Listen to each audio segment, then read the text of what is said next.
There is a voice within you, older than fear, untouched by time, that does not ask the universe to respond, because it is the universe in motion. It doesn't plead, it remembers. It speaks not with hope, but with knowing. This is the voice of the quantum prayer, the part of you that does not reach for power, because it is power awakening. Introduction. Close your eyes. Unless you're driving, walking, or holding a baby goat, then let this voice be the current that carries you. Let it move through you, not just around you. Let it thread the hollow places with golden thread. Let it speak to the version of you that is not bound by name or history or grief or skin. Because this is not a book, this is a temple, a remembering, a turning inward so deep you emerge in a different sky. This is a story without chapters and a lesson without rules. This is breath taught in the language of light. This is the frequency of truth retranslated into your own heartbeat. This is the quantum prayer. There are prayers we say with our lips, fragile, hopeful, sometimes desperate. And then there are prayers that echo before we are born, coded in the DNA of our longing, whispered through dream smoke and thunder, carried through the nervous system of the cosmos. These prayers don't beg, they become. These prayers don't ask, they align. This book, this transmission, is about that kind. The quantum prayer is not a request, it is a remembering. A sacred agreement you made with the fabric of existence before your name even had syllables. It is the thunder inside your silence, the flame that doesn't burn but builds. It is the technology of your own divine authority coded in poetic instructions, wrapped in parable and pulse, ready to be awakened, not just read but felt. I do not speak to the version of you who needs convincing. I speak to the one within you who already knows, already remembers, already weeps when truth is near. The one who has walked through lifetimes of forgetting and is ready now, not for more knowledge, but for embodiment. This book is your mirror, not a guidebook, not a map. A mirror is so clean, it doesn't show your reflection. It reveals your frequency. You may cry while listening. Good. That is the soul unclenching its fists. You may fall asleep. Also good. That is the ego stepping out of the way. You may feel angry, elevated, even electrified. All good. That means the old code is cracking and light is leaking in. There is no dogma here. No right way to breathe this in. You can listen while watching clouds, or folding laundry, or lying belly up on your floor with candles flickering like tiny suns. Just listen. And more than that, receive. There is a holy unfolding here, and it does not move by logic, but by frequency.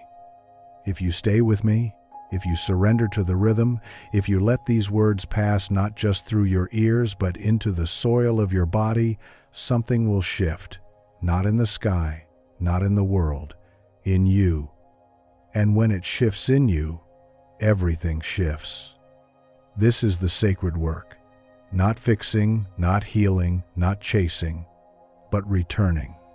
Returning to the frequency that speaks the cosmos into being. Returning to the prayer that you already are. Chapter 1. The frequency that remembers you.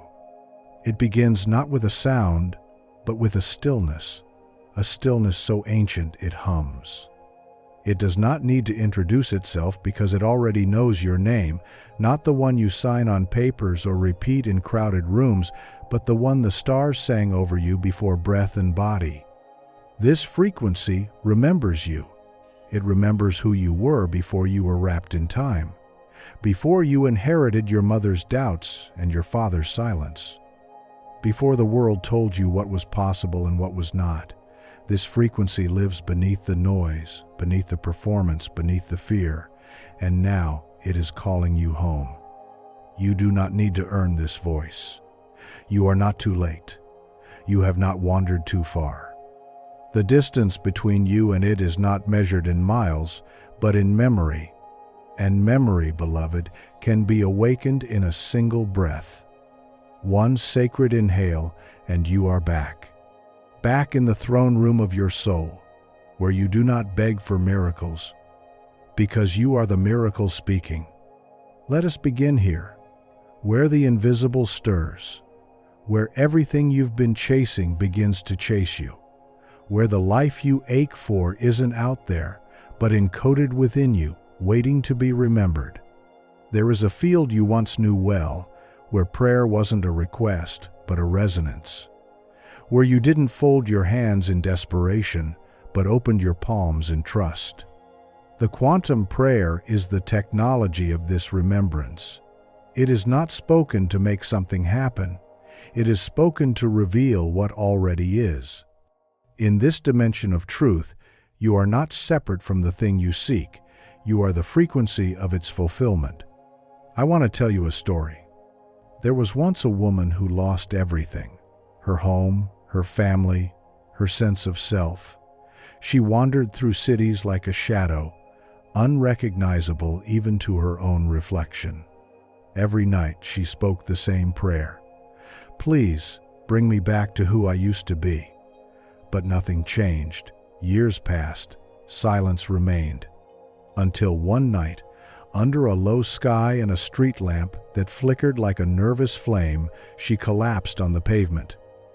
Not from pain, but from surrender. No more asking, no more waiting. She closed her eyes, not to beg, but to listen. And in the hush, something rose, not from above, but from within. It was not a voice in words, it was a remembering in sensation, a heat in her chest, a soft thunder behind her ribs, a knowing without logic. It didn't say, "I will fix you." It said, "I am you." And just like that, something rewired. She stood, not as the version of herself she had lost, but as the one she had always been becoming. This, beloved, is the power of the frequency that remembers you. It does not rescue you, it reawakens you. It does not give you answers, it reminds you that you are the answer. You see, most people pray from separation. I don't have, so I must ask. I am broken, so I must be healed. I am small, so I must be saved. But the quantum prayer is different. It is not a reaching, it is a returning. Not a cry, but a calibration. You are not a drop asking to become the ocean. You are the ocean learning to become still again. Let these words now move through your body like medicine. Let them soften what the world hardened. Let them call forth what you buried in the name of being realistic. That dream you keep pushing down? It is not delusion, it is memory. That ache you keep ignoring? It is not weakness. It is longing encoded in divine design. You were born not just to survive, but to resonate, to live in tune with the field that forms all things. This field, the quantum, the divine, the God, mind, call it what you will, responds not to what you want, but to what you are. It does not obey your words, it obeys your vibration. And your vibration is shaped not by effort, but by identity. So who are you when you are not afraid? Who are you when you are not proving, performing, pleasing? Who are you when you remember that you are made of light shaped by love? Close your eyes now, unless the moment requires them open. Feel these words as vibration, not as teaching, but as transmission. You are not learning, you are unlocking. You are not receiving new information. You are becoming the sacred frequency that already lives in you. Now, repeat after me, softly or in your heart, or with the full breath of your being. Sacred practice. I remember now. I remember who I am. I am not separate from the source. I am the spark that speaks the stars. I am the prayer that does not plead but proclaims. I am the vibration of completion. I am the one I have been seeking. I am here. I am ready. I am. Feel that. Let it ripple. Let it move through the marrow of you. You may feel chills or tears or stillness. All are sacred signs that the frequency is landing. Stay with it. Don't analyze it. Let it enter. Because from this point forward, your life will begin to rearrange itself, not in response to effort, but in resonance with remembrance. This is not magic. This is law. The law responds not to what you say, but to who you become while you say it. So speak only what you are ready to embody. You are not waiting for your life to begin. It has already begun. The moment you speak from truth, not fear, not lack, not desperation, but truth, you set the quantum into motion. Welcome back to the field. Chapter 2. The Word Before Sound. Before there was a voice, there was a pulse. Before language, there was a wave. Before a single syllable formed on the tongue of the divine, there was something older, deeper, and more alive than sound. It was the word before sound, not spoken, but felt, not heard, but known. This word wasn't shaped by breath or mouth or vocal cord. It was shaped by intention, a vibration that did not echo through space, but created space as it moved. You were born of this word. And even now, every cell in your body remembers its syllables, not in language, but in light. Let me tell you something few will say out loud. Words are powerful, yes, but they are not where creation begins. They are the residue, the ripple, the outward translation of an inner decree. Words may name a thing, but frequency forms it. You can repeat affirmations until your voice goes hoarse, but if the current beneath your words is shaped by fear, resistance, or unworthiness, then you are praying in reverse. The quantum prayer does not begin with what you say. It begins with who you are when you say it. The word before sound is identity before language, knowing before proof, essence before expression. It is the silent command beneath every miracle, the invisible blueprint behind every visible shift. You must learn to dwell in that space, not the prayer you say out loud, but the one you embody in silence. There once lived a man, an artist in his soul, but a janitor by trade. Every day he mopped the same dull hallway in a hospital where people came to wait, to worry, and sometimes to die. His life felt small. His dreams had grown quiet. He had long stopped asking for more. But one evening, something strange happened. He stood in the empty corridor long after his shift ended, and he listened, not to a sound, but to a feeling rising from inside him like warm smoke. It said nothing. It asked for nothing. It was simply there, deep, ancient, familiar. He didn't know why, but he raised his hand and traced an invisible shape through the air. His fingers glided like brushstrokes on a canvas the world could not see. And as he moved, he remembered. Not a memory with pictures, but a memory of power. He remembered that before he was a janitor, before he was even born, he was a creator. Not metaphorically, not symbolically, literally. The next day, he picked up a brush again, not to paint a masterpiece, but to return. He didn't need a gallery. He didn't need applause. He simply needed to create from the word before sound. He did, and his entire frequency changed. People began to notice. They felt it in his presence. Opportunities emerged, not because he asked, but because he remembered who he was before the world told him who he could be. This story is not rare. You have lived it too. perhaps not with paint, but with poetry or song or silence. Every time you stop chasing and start inhabiting, you return to the frequency that precedes all form. The word before sound is not just a mystical idea, it is the operating system of the quantum. It is the real language of prayer. You must learn to speak from that space, not to beg, but to become, not to direct the universe, but to sync with it. You are not trying to convince reality of your worthiness. You are simply allowing reality to mirror your remembrance. Words, when used correctly, are not tools of effort.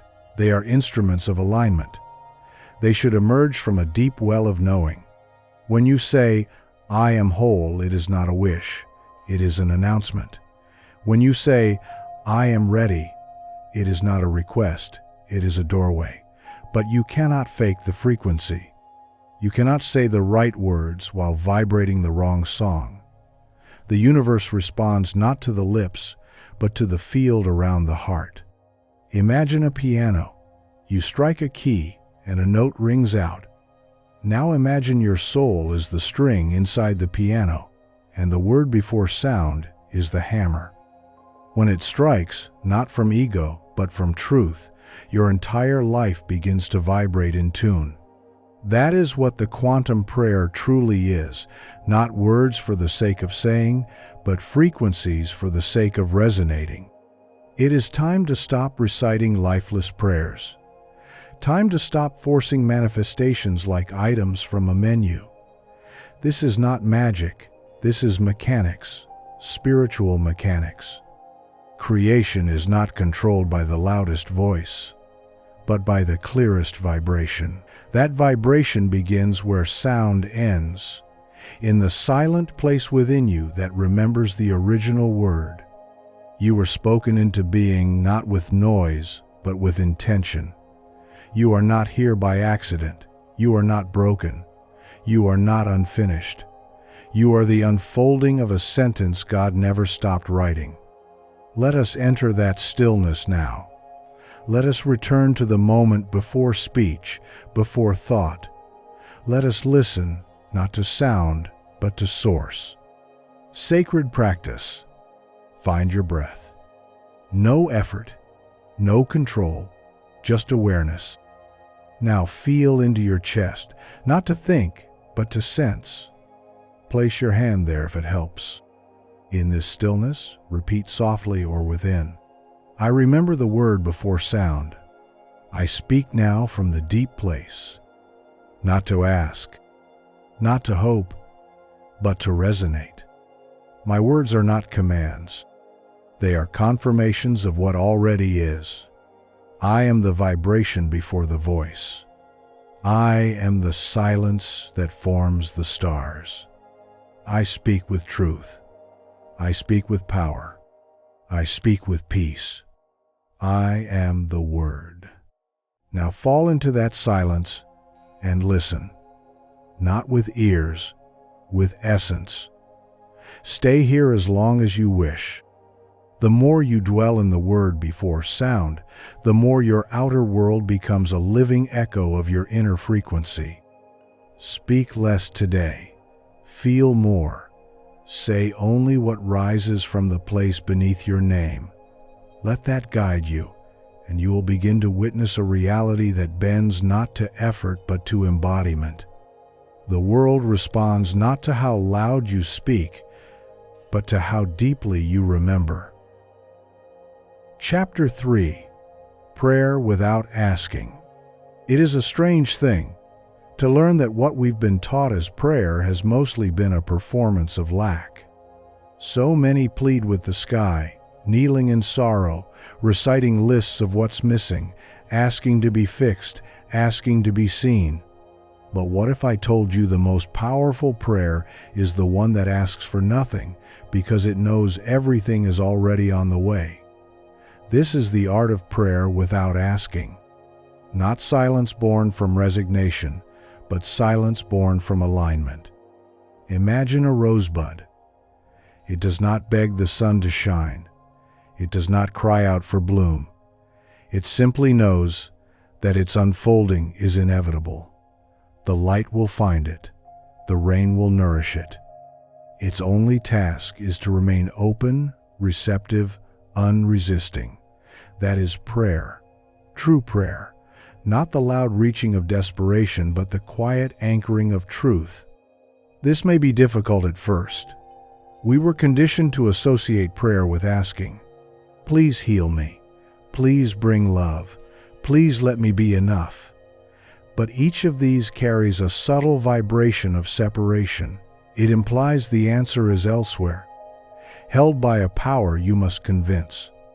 But the quantum field is not a distant God. It is an ever-present mirror, responding instantly to the frequency of your being. It does not require you to ask. It requires you to remember. Let me take you into a story. There was a young boy named Kavi, raised in a small Himalayan village where prayer was ritual. Every morning, the elders gathered with incense and mantras, calling out to the gods for rain, for peace, for fortune. Kavi watched with wonder, always asking, "Do the gods hear us?" One day, he wandered to a high ridge above the temple and sat quietly in the wind. He closed his eyes, not to recite, but to feel. He didn't ask for anything. He simply imagined the valley already green, the streams full, the people laughing again. And that was the first time he felt something move, not outside him, but through him, a current, a warmth, a certainty. It was as if the very air whispered, "It is already done." He went back to the temple, silent. The others noticed the change in him. When they asked what he had prayed for, he said, "Nothing. I just became the feeling of what we needed." The rain came 3 days later. This story isn't about magic. It's about resonance. Kavi aligned with the outcome. He became the vibration of abundance before a drop fell. That's the secret. When you stop asking and start embodying, you collapse time between desire and manifestation. The quantum prayer is not about informing the universe. It's about informing yourself. It's about becoming the frequency of the fulfilled state so completely that reality has no choice but to reflect it. That is why the mystics always said, "Believe you have received, and it is yours." Not ask and wait, but be and receive. How would you speak if you already knew your prayer had been heard? How would you walk if you knew the love, the healing, the breakthrough was already in motion? You would not plead. You would not chase. You would breathe differently. You would rest. You would radiate. That is the space we enter now. A new form of communion. A new form of prayer. One where your words become poetry, not pleading. One where your silence becomes the loudest sound in the room. And this doesn't mean you stop speaking your desires. It means you speak from completion, not craving. Thank you for the clarity that is already forming. I am grateful for the love that finds me easily. I trust the path beneath my feet, even when I do not see it. These are prayers. Not because they ask, but because they agree with the highest reality. Can you feel the difference? Try it now. Bring to mind something you've long been yearning for. Don't analyze. Just feel it rise. Maybe it's love, maybe healing, maybe peace in your soul. Whatever it is, hold it now, not as something distant, but as something done. See it, feel it. Step into the scene as if it's already yours. Now ask, who am I in this reality? How do I speak? How do I breathe? This is your sacred posture. From this space, you do not ask. You declare, you rest, you become. And from this alignment, miracles no longer feel like surprises. They feel like the most natural outcome in the universe. Let me be clear. You don't need to be perfect to do this. You don't need to fake joy or force confidence. All you need is willingness. willingness to step into the prayer of embodiment, willingness to become the answer. And if fear still rises, let it rise. If doubt still echoes, let it echo. But don't let those be the architects of your prayer. Let them pass like wind over water. Let your true frequency speak deeper than fear. Let your being say, "It is done," even when your mind still trembles. That is faith, not blind trust, but bold vibration. Sacred practice. Now, breathe. Feel your body. Anchor into this moment. Place both hands over your heart. Let your energy drop from your mind into your chest, into your belly, into the earth. And now speak, not as a request, but as a remembering. I do not ask.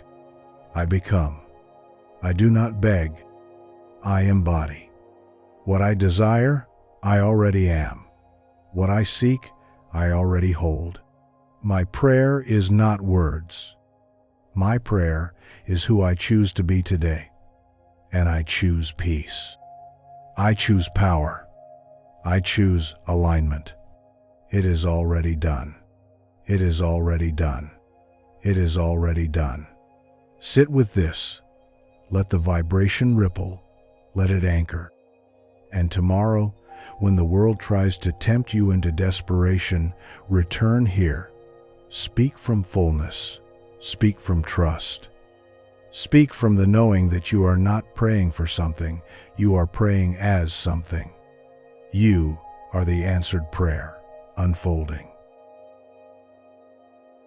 Chapter 4. The Architecture of Belief.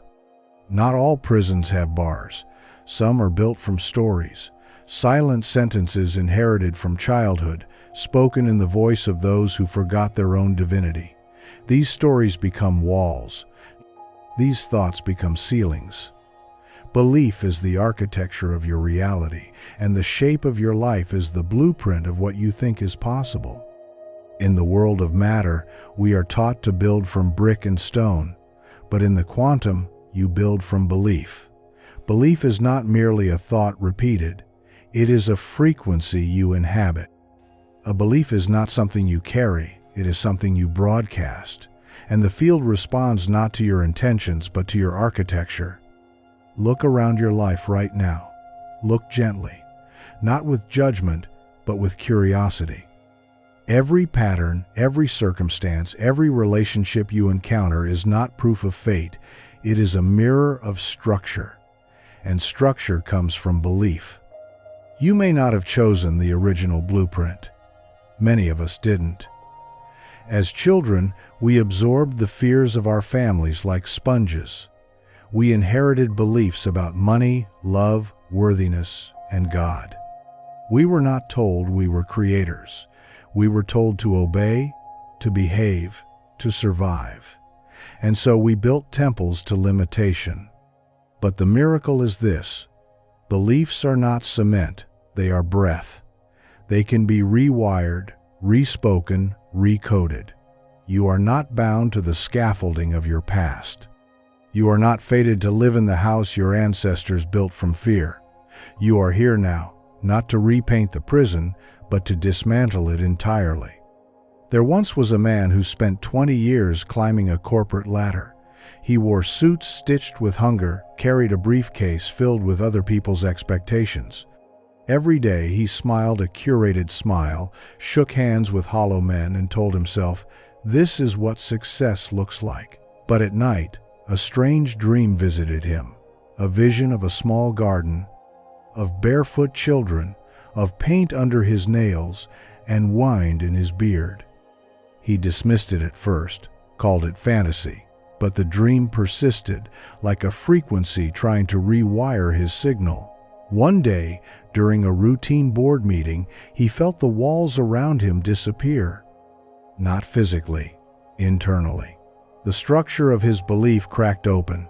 He saw the lie, that he needed approval to be worthy, that money could measure joy, that comfort was the same as purpose. He quit that day, not as a rebellion, but as a reclamation. He sold the suit, he bought paintbrushes, he built a tiny home and planted a garden. Now, years later, his life is quieter but louder in all the right ways. He lives in alignment, and people call him brave. But he is not brave. He is awake. He changed his architecture. You can, too. Begin by asking, what am I building? What materials am I using? Are my thoughts made of freedom or fear? Is this belief something I chose or something I adopted to survive? Do not shame your old beliefs. They served you. They kept you safe. But now, safety is not the goal. Sovereignty is. The quantum prayer does not function within false walls. It expands only where belief allows. So if you speak prayers of abundance but hold beliefs of scarcity, your signal is scrambled. If you speak prayers for love but believe you are unworthy of receiving it, the universe mirrors back your blueprint, not your words. Belief is not just what you think, it is what you expect. Expectation is frequency, and frequency is form. So if your life is filled with limitation, stop changing the outer furniture. Change the architecture. You must learn to live as if your belief is already true. That is the sacred paradox. Do not wait for proof to change your belief. Change your belief, and the proof will appear. This is not delusion. This is design. Let's go deeper now. Not in the mind, but in the marrow. Let us excavate the false foundations. Let us choose again. Sacred practice. Find a still place. Breathe. Imagine now the architecture of your inner temple. Don't force the image. Let it emerge. What do you see? Walls, stained glass, cracks, open sky. Trust the vision. This is your belief made visible. Now ask, what no longer belongs here? What beliefs are too small for who I am becoming? What rooms need to be torn down? Which windows need to be opened? And what light is waiting to enter? Now speak. I no longer build from fear. I no longer worship old survival codes. I tear down what no longer honors my soul. I rebuild with truth. I choose spaciousness. I choose possibility. I choose the architecture of abundance. My belief is sacred ground. My thoughts are holy tools, and I build a temple that reflects the truth. I am already free. I am already enough. I am already whole. Now sit in this temple. Let it stabilize. Let your new frequency anchor in the quantum. Do not rush. Each breath you take here pours new light into your foundation. And remember, every time you act from a new belief, you reinforce a new structure. Every time you decline an old pattern, you lay a new brick. The quantum field does not reward effort. It responds to structure. Change your architecture, and the entire universe will echo back your expansion. This is how we pray, by becoming what we once begged for. Chapter 5. Imagination, the Inner Cosmos. Close your eyes and breathe deeply, not to escape, but to descend into the sanctuary within. This sanctuary is older than your thoughts, older than your fears, older than the daily noise that clutters the surface of your mind.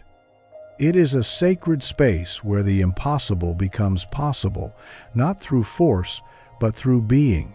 This space is the inner cosmos of your imagination. And unlike the childish daydreams or fleeting fantasies we once dismissed, this imagination is a living universe, a vast, infinite field where every star is a seed, every galaxy a possibility waiting to be born. Imagination is the birthplace of creation. It is the womb where your dreams are conceived, nurtured, and brought to life. Nothing in the physical world can appear without first being imagined. Every skyscraper, every symphony, Every moment of profound love began as a vision, a vibration seated in the fertile soil of your inner cosmos. Yet many treat imagination as an idle pastime, a frivolous luxury, or even a sign of weakness. But the mystics, the poets, the seers of every age knew better. They understood that imagination is the power, the sacred technology that connects you to the quantum fabric of existence. To imagine is to connect to the pulse behind all matter, the divine language written in light and vibration before form. Your imagination is a divine instrument. It does not simply entertain you, it instructs the field, sending precise energetic coordinates that begin to pull your vision into manifestation. This is not mere fantasy, it is the quantum prayer in motion. Consider the great creators throughout history, those who changed the course of humanity. They did not wait for permission from the world. They did not ask reality to be different and wait for its approval. They imagined relentlessly. They lived in the future they longed for with such intensity that their imagination became their reality, and the world had no choice but to catch up. There once was a boy in a remote village, quiet and solitary, often misunderstood because he saw the world differently. While other children played with toys of wood and stone, he played with visions so vivid that they colored his nights and whispered to him by day. They spoke of places no one had been, of healing light, of peace not yet known.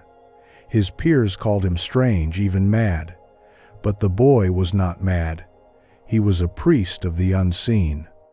And as he grew, the visions grew with him, becoming blueprints for healing centers, communities rooted in love, music that touched the soul. The boy became a man. The visions never left. Despite pressure to conform, he remained tethered to his inner cosmos, the place where the future was always alive. With no formal training, no grand resources, he began to build what had been imagined, transforming the dreams into a living, breathing reality. And the world noticed. The world responded, not because he shouted louder, but because his inner frequency hummed with undeniable truth. Your imagination is that cosmic space inside you, the seedbed of creation. It is not just where you picture what you want. It is where you touch what already exists beyond time and space, the realm of pure potential. What you imagine shapes the quantum field, setting the stage for your outer life to mirror the inner vision. But there is a catch. Imagination is a double-edged sword. It is a creative engine, yes, but it is neutral. It responds to the dominant frequency you carry. If you imagine with fear, scarcity, rejection, if you replay scenarios of failure and loss, the field receives this signal and orchestrates corresponding reality. The universe is a perfect mirror to your most persistent inner movie. This is why many people find themselves trapped in cycles of disappointment. They imagine what they don't want more often than what they do want. Their inner cosmos is filled with shadows, and those shadows bleed into their lives. But the good news is this: the power of imagination is yours to wield. You can retrain your mind to dwell on visions that uplift, inspire, and align. You can cultivate the habit of dwelling in your desired future with all the richness of your senses. You can live in your imagination so fully that your body remembers the feeling of that future, and your field begins to shift. This is the essence of the quantum prayer. It is not the recitation of words, but the embodied living of vision. You must become fluent in the language of your inner cosmos. You must train yourself to see with your heart, feel with your mind, and inhabit your dreams as though they are not distant goals, but present realities. The ego will resist. It will argue that this is escapism, that you are fooling yourself, that reality is harsh and unyielding. But that is the voice of conditioning, of old programming. You must learn to quiet this voice with the steady drumbeat of your imagination. The more you do, the easier it becomes. The more real your inner cosmos becomes, the more real your outer world shifts.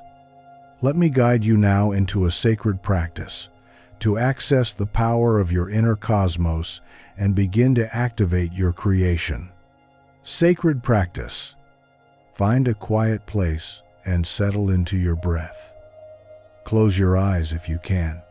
Place one hand on your heart and the other on your belly. Feel your body soften and relax. Allow your breath to deepen naturally. Now, bring to mind a future moment you desire deeply, a moment filled with all the feelings you long to experience. Don't just picture it as a flat image. Enter the scene. Step inside the vision like it is a living room where you belong. Feel the textures, the colors, the sounds, the scents. Is there warmth on your skin? Is there music in the background? Are you laughing, resting, dancing? Let the vision be as vivid as possible, more vivid than the room you are in right now. Imagine the air tingling with possibility. Imagine your heart swelling with gratitude. Imagine your whole body resonating with the certainty of this moment. As you rest in this vision, speak softly, either aloud or in your mind. I am here. This moment is real. It exists inside me, and so it will appear outside me. I do not chase this moment. I become this moment.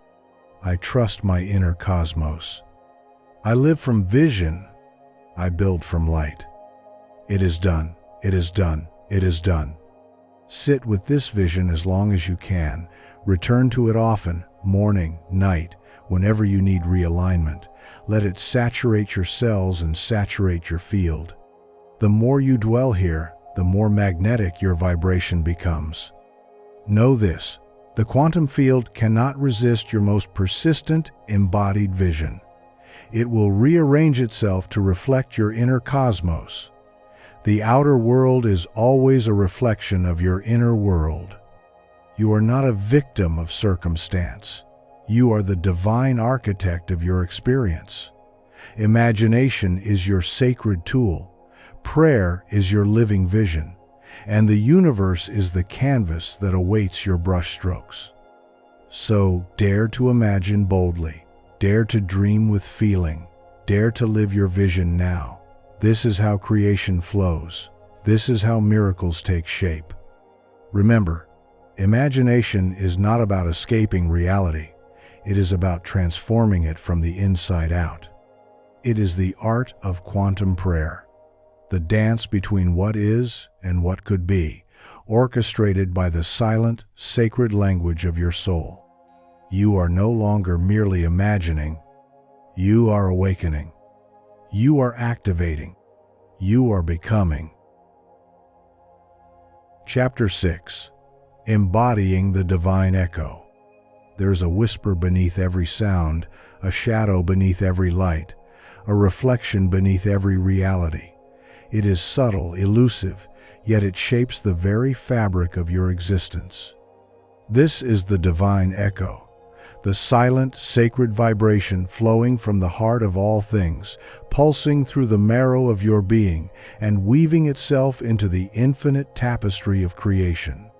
To embody this divine echo is not simply to live, it is to become the living sound of your own divinity, the resonant frequency that births worlds and births you anew with every breath.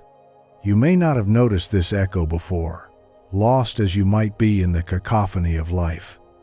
The endless chatter, the clamor for attention, the ceaseless demands of the outer world. Yet this echo has been with you since before your first breath. It was there when the stars ignited and the galaxies spun their first dance, when the breath of God stirred the dust of eternity. It is the vibrational signature of your soul, unique and pure, echoing silently beneath the noise of your mind.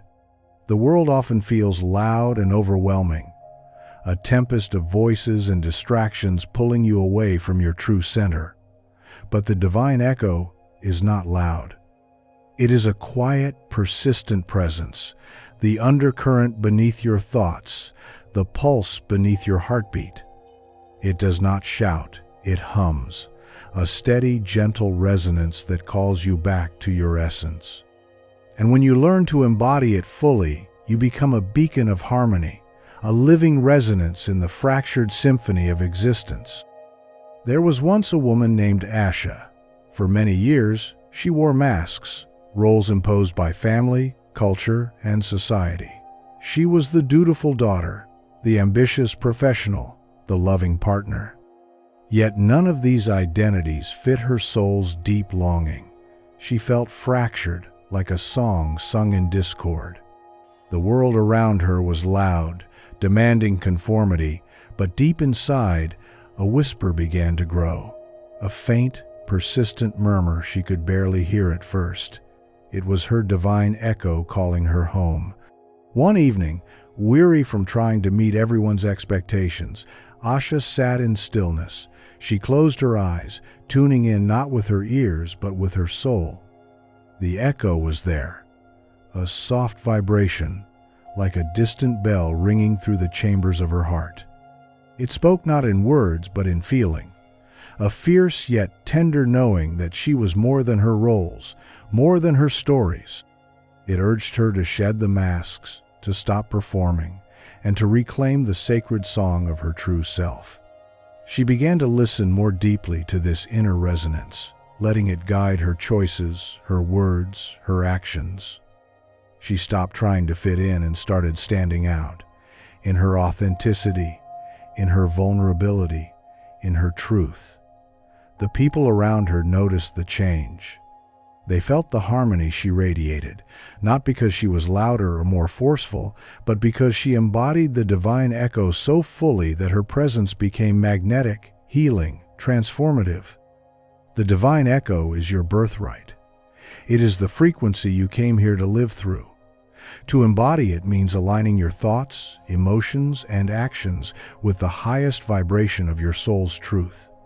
It means stepping beyond the noise of doubt and fear, beyond the distractions that fracture your essence, and tuning into the silent music that moves beneath all things.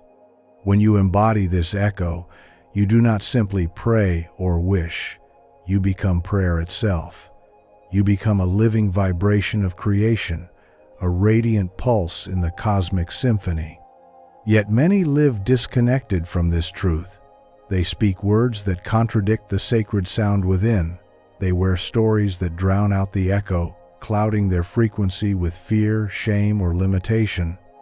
This dissonance breeds confusion and suffering. The quantum prayer invites you to realign, to listen deeply, to feel profoundly, and to live as the divine echo incarnate. Your body is the instrument of this sacred resonance. Your breath is the melody that carries it forth. Your presence, the way you hold yourself, the way you move through space, is the sound that heals and uplifts.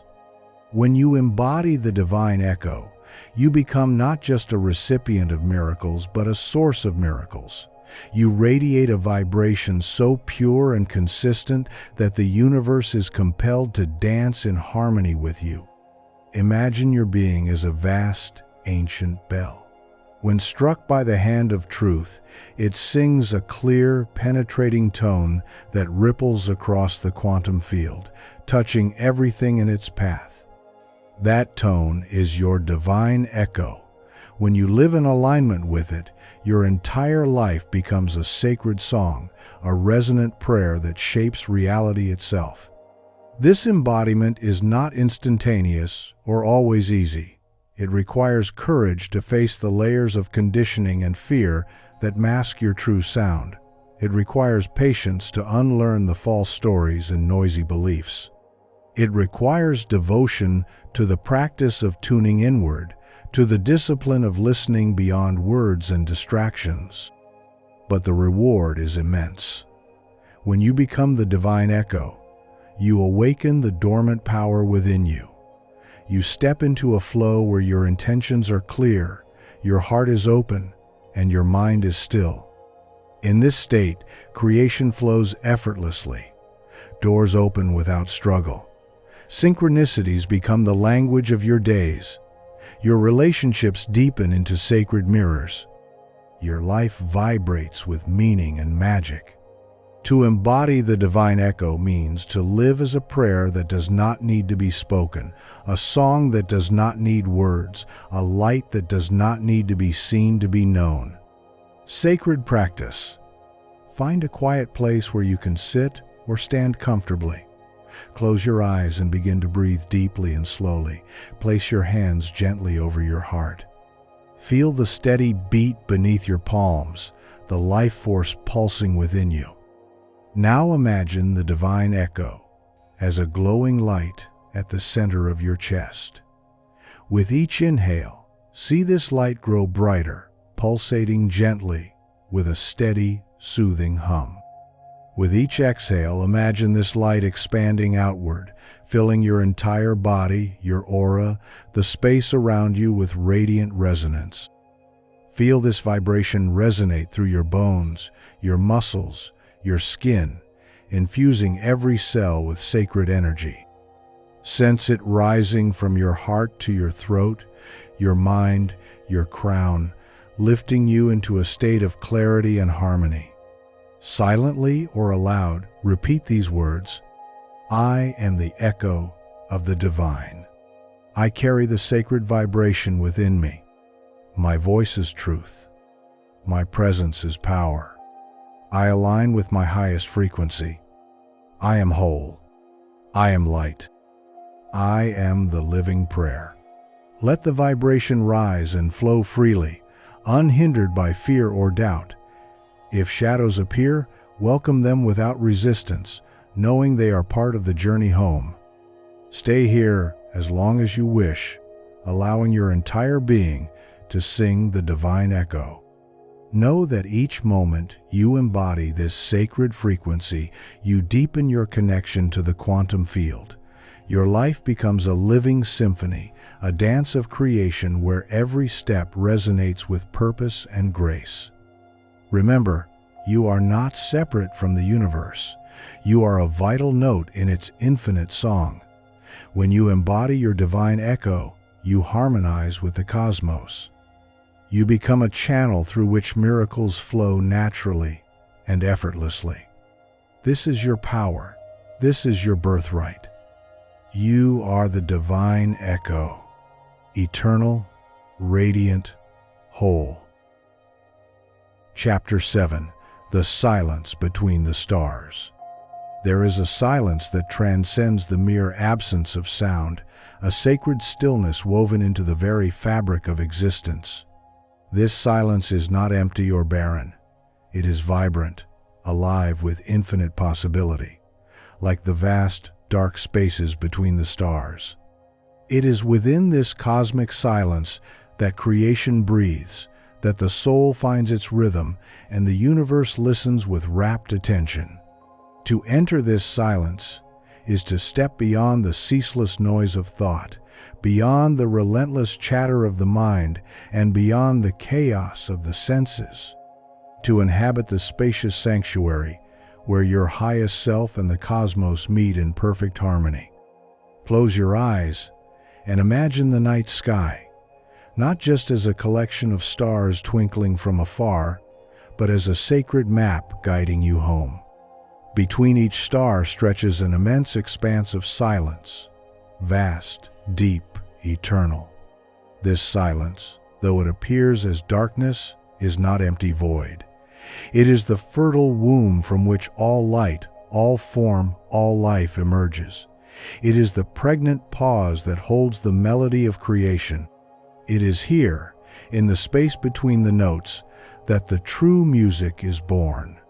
This silence is the space where the quantum prayer is heard most clearly, where the subtle vibrations of your soul ripple outward and the universe responds. It is not in the noisy clamors of asking and demanding, but in the quiet surrender to this silence that the deepest transformation occurs. There was once a seeker, a woman named Suri, who traveled far and wide, searching for meaning. She studied ancient texts, meditated with sages, and sat in countless temples. She filled her mind with knowledge and her heart with longing. Yet, despite all the wisdom she gathered, a hollow emptiness lingered inside, an unshakable sense that the answers she sought remained just beyond her reach. One night, exhausted and alone, she lay beneath a vast blanket of stars. The cold night air brushed against her skin as she surrendered her restless thoughts. She opened her heart and allowed herself to dissolve into the silence beneath that cosmic canopy. At first, the silence felt overwhelming, like a vast ocean pressing in on all sides. But slowly, the silence began to speak, not in words, but in a deep, resonant knowing that coursed through her veins. She realized then that the answers were not hidden in external teachings or distant places. They were in the sacred space between her thoughts, the quiet pause between her breaths. The silence was not a void to be feared, but a presence to be embraced, the very heartbeat of the universe. In that silence, she felt herself cradled by something vast and eternal, a presence that held all her questions and all her dreams with gentle care. This silence is the source from which all creation flows. It is the stillness that precedes every beginning, the calm that follows every storm. When you learn to rest in this silence, your prayer transcends words and becomes a vibration that resonates in the depths of existence. The quantum field responds not to noise or frantic effort, but to the depth and purity of your stillness. The world often teaches us to fill every moment with activity, distraction, and noise. Yet, true power arises in the sacred pauses, the silent moments where the soul speaks and the universe listens. This silence is a threshold, a gateway to the infinite where your soul can breathe free, unburdened by fear or expectation. To rest in this silence is to surrender control, to release the frantic need to manipulate or push. It is to trust that the universe, in its perfect timing and wisdom, is responding to your inner vibration. In this sacred stillness, your deepest prayers are held gently, as seeds waiting for the perfect moment to sprout and bloom. Imagine the silence as a vast ocean, stretching beyond the horizon of your awareness. When the surface is calm, you can see the reflection of the stars and feel the pull of the moon. Beneath that calm surface lies an entire world teeming with life and movement, unseen but deeply present. So too is the silence between your thoughts, a living, breathing field of potential that supports and nurtures your every intention. The silence is also a mirror. When you face it with courage, it reveals the patterns and fears that bind you. It shines light on the shadows you have avoided and offers space for healing. It is not always comfortable to be alone with silence, for it demands honesty and surrender. But within that surrender lies your freedom. There was a man named Elias who wrestled with doubt and despair. He sought answers in the noise of the city, in the chaos of distractions. But nothing quieted the storm inside. One day, a friend invited him to a silent retreat. At first, Elias resisted. Silence felt like emptiness. Yet, over days, he began to taste the sweetness of that stillness, the peace beneath the struggle. In the silence, he found the voice of his soul, and with it, the courage to step into his true path. The silence between the stars calls to each of us. It invites us to stop chasing, to stop pushing, and to simply be. It whispers, "Here is where your soul can breathe. Here is where your prayer becomes a sacred dance with the cosmos." In this silence, you will find your true self, not the self shaped by circumstance or conditioning, but the radiant core that has always been. You will discover the spaciousness where healing happens, where transformation unfolds, where the impossible becomes inevitable. Sacred practice. Find a place where you can sit quietly and comfortably. Close your eyes and take a slow, deep breath. Feel your body soften, your muscles relax, your mind settle. Bring your awareness to the spaces between your breaths, the brief pause as you inhale, the stillness as you exhale. Notice the silence that lives there. This silence is not empty. It is alive with possibility. Imagine yourself lying beneath the night sky. Feel the vastness stretching endlessly above you, the quiet, the darkness, the sparkling stars. Know that this silence surrounds you and flows through you. You are part of this vast cosmic silence. With each inhale, draw in the infinite stillness of the universe. With each exhale, release tension, doubt, and any need to control. Now, in the quiet of this sacred pause, silently repeat, I rest in the silence between the stars. I am held in the womb of the infinite. My prayer is the breath of the cosmos. I surrender to the sacred pause. In this silence, all is possible. And so it is. Let your awareness expand into the vast stillness. Allow yourself to dissolve into the silence, not resisting but embracing the unknown. Know that in this sacred space, your deepest desires are heard, your soul is nurtured, and your life is transformed. Stay here as long as you need. Return often to this place of stillness. Let it become your refuge, your source, your home. Remember, the silence between the stars is not empty. It is the sacred space where your soul and the universe dance together. It is the cradle of all creation. When you live from this silence, your quantum prayer flows effortlessly, and the universe answers in kind. You are not alone in the silence. You are deeply connected to the vastness of all that is. The silence is your sanctuary, your power, your truth. You are the stillness between the stars, eternal, radiant, infinite. Chapter 8. The Mirror of the Moment. There are no ordinary moments. Every instant, no matter how fleeting or mundane, contains a seed of divine intelligence, a perfect reflection of your inner state. Life does not happen to you, it happens through you, like a river carrying the reflection of the sky above. The mirror of the moment is always accurate, always immediate. It shows not what the world thinks of you, but what you think the world is. And in this sacred reflection, if you have the courage to see clearly, you will find the map to liberation. The ancients spoke of time as a wheel, not a line. They knew what modern minds forget, that the now is not a passing tick on a clock, but the womb of eternity. The moment you are in, this very breath, is the only place where change is possible. Not tomorrow, not next week, but here, now. This is the gateway. This is the mirror.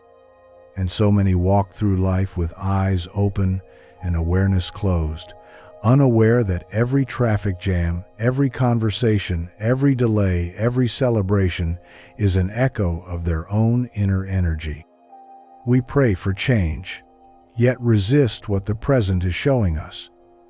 We want new outcomes, but cling to old reactions.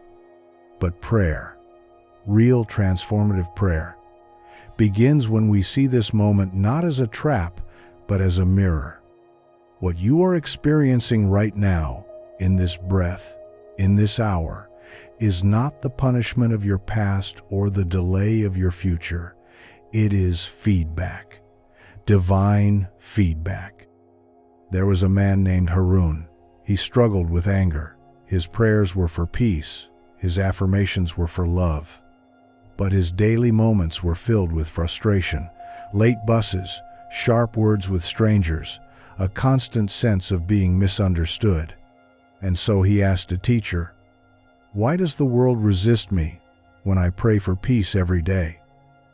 The teacher smiled gently and said, "Because you pray with your words, but argue with your moment. You curse the delays, you tighten against the discomfort.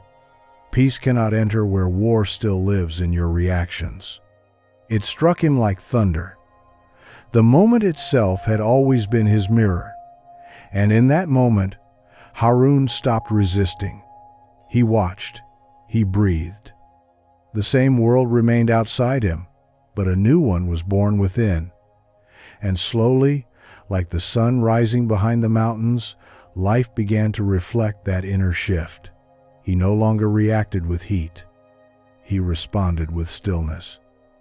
And the world softened in return. You must understand this. The quantum field does not respond to what you say you want. It responds to what you are.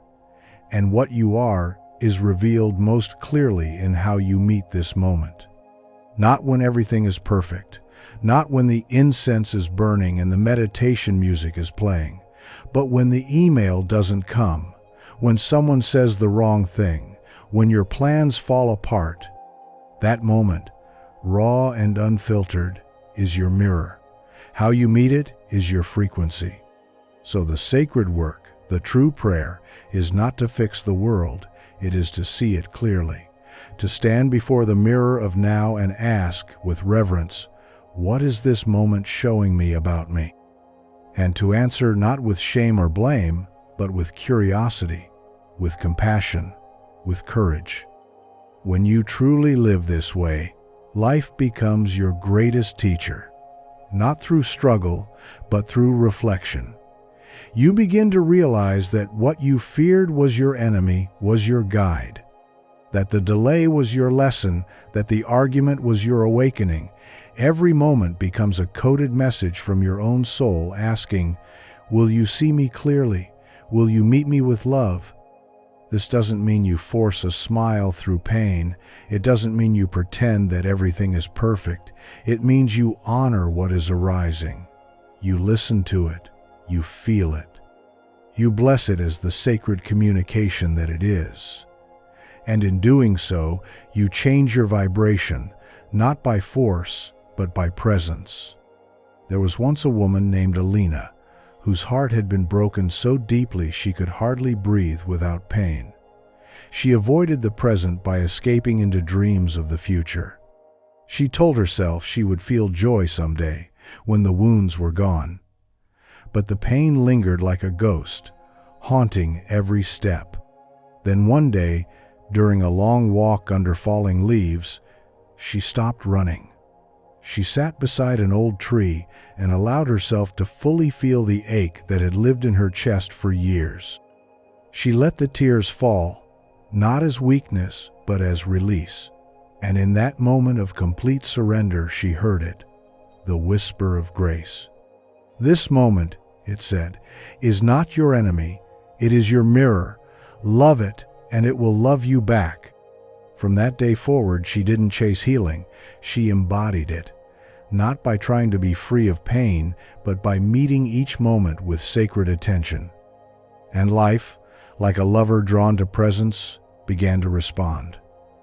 Flowers returned to her garden, laughter returned to her voice, and peace returned, not as an idea, but as a lived reality. The mirror of the moment doesn't lie, but it does invite. It invites you to rise, to soften, to witness yourself without judgment. It reflects not to punish, but to awaken. It shows you the places where love is still waiting to enter. And so I ask you now, what is this moment reflecting to you? Are you reacting, or are you responding?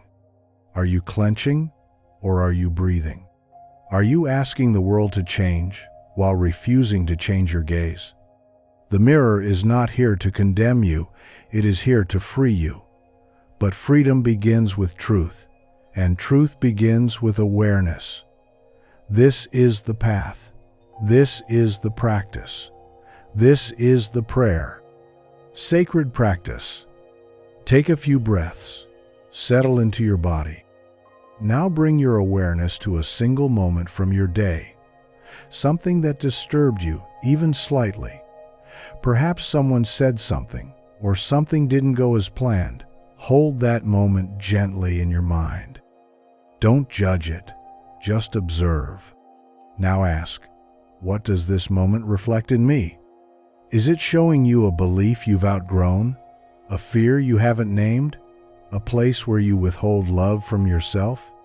Breathe into it. Honor what arises. Then silently repeat, I meet this moment with reverence. I see its wisdom. I accept its mirror. And I respond with presence, not reaction. I am no longer a victim of time. I am its master. In every moment, I return to my truth. And so it is. Stay with this silence. Let the reflection deepen. Let the now become your teacher. Because when you honor the moment, you align with eternity. And when you respond from love, the world transforms around you. This is the quantum prayer. Not asking, but aligning. Not chasing, but becoming. Not forcing, but allowing. Chapter 9. The frequency of surrender. To surrender is not to give up. It is to rise beyond resistance. It is the sacred art of becoming undefended, of laying down the armor of control and stepping into the quiet, trembling power of trust. Surrender is not weakness. It is the highest intelligence of the soul. It is saying, I no longer fight the current, I become the current. I no longer demand the outcome. I become available to the miracle hiding in what is. But this kind of surrender is rare because the world teaches us to grip, to hustle, to strive, to force life into our image rather than open to its deeper unfolding. Yet the quantum field does not respond to effort, it responds to frequency. And the highest frequency does not come from struggle, it comes from release. You cannot hold your breath and receive the wind. You cannot clench your fists and catch the rain. And you cannot cling to the illusion of control and expect to feel the divine move through you. It is only in the loosening, the softening, the letting go that God enters.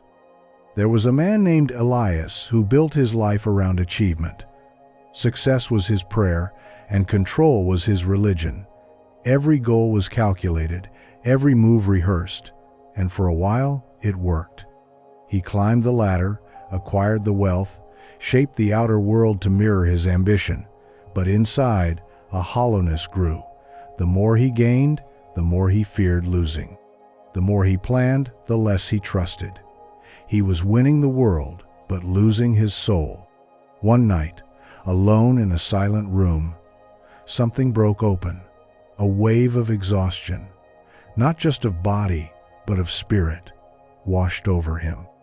And for the first time in decades, he prayed a different kind of prayer, not one for more, not one for success, but one for surrender.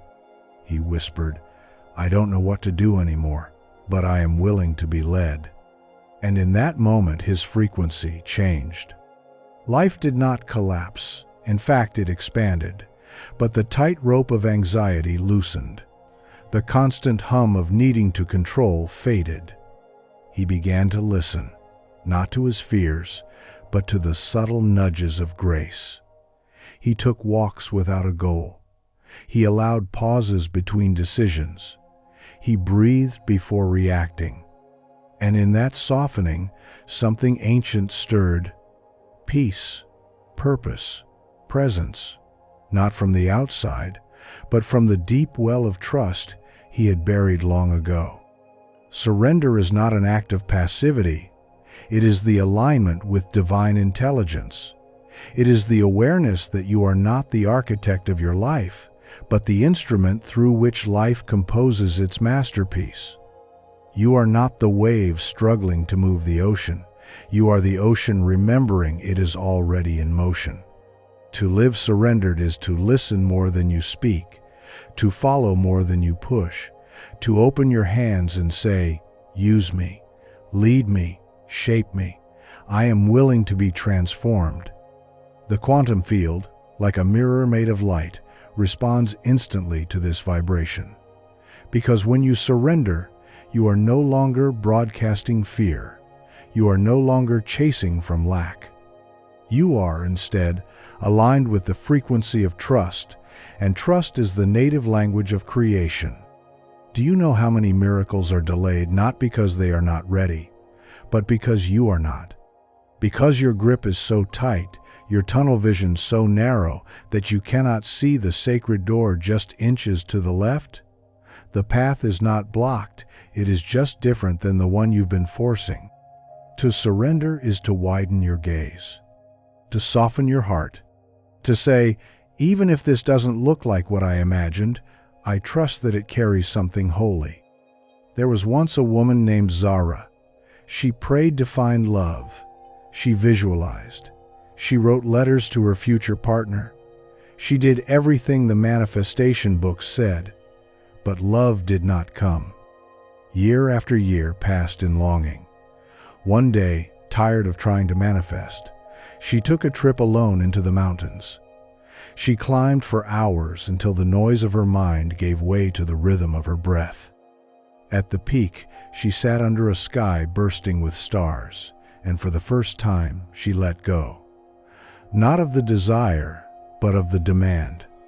"I surrender," she whispered. "I no longer chase love.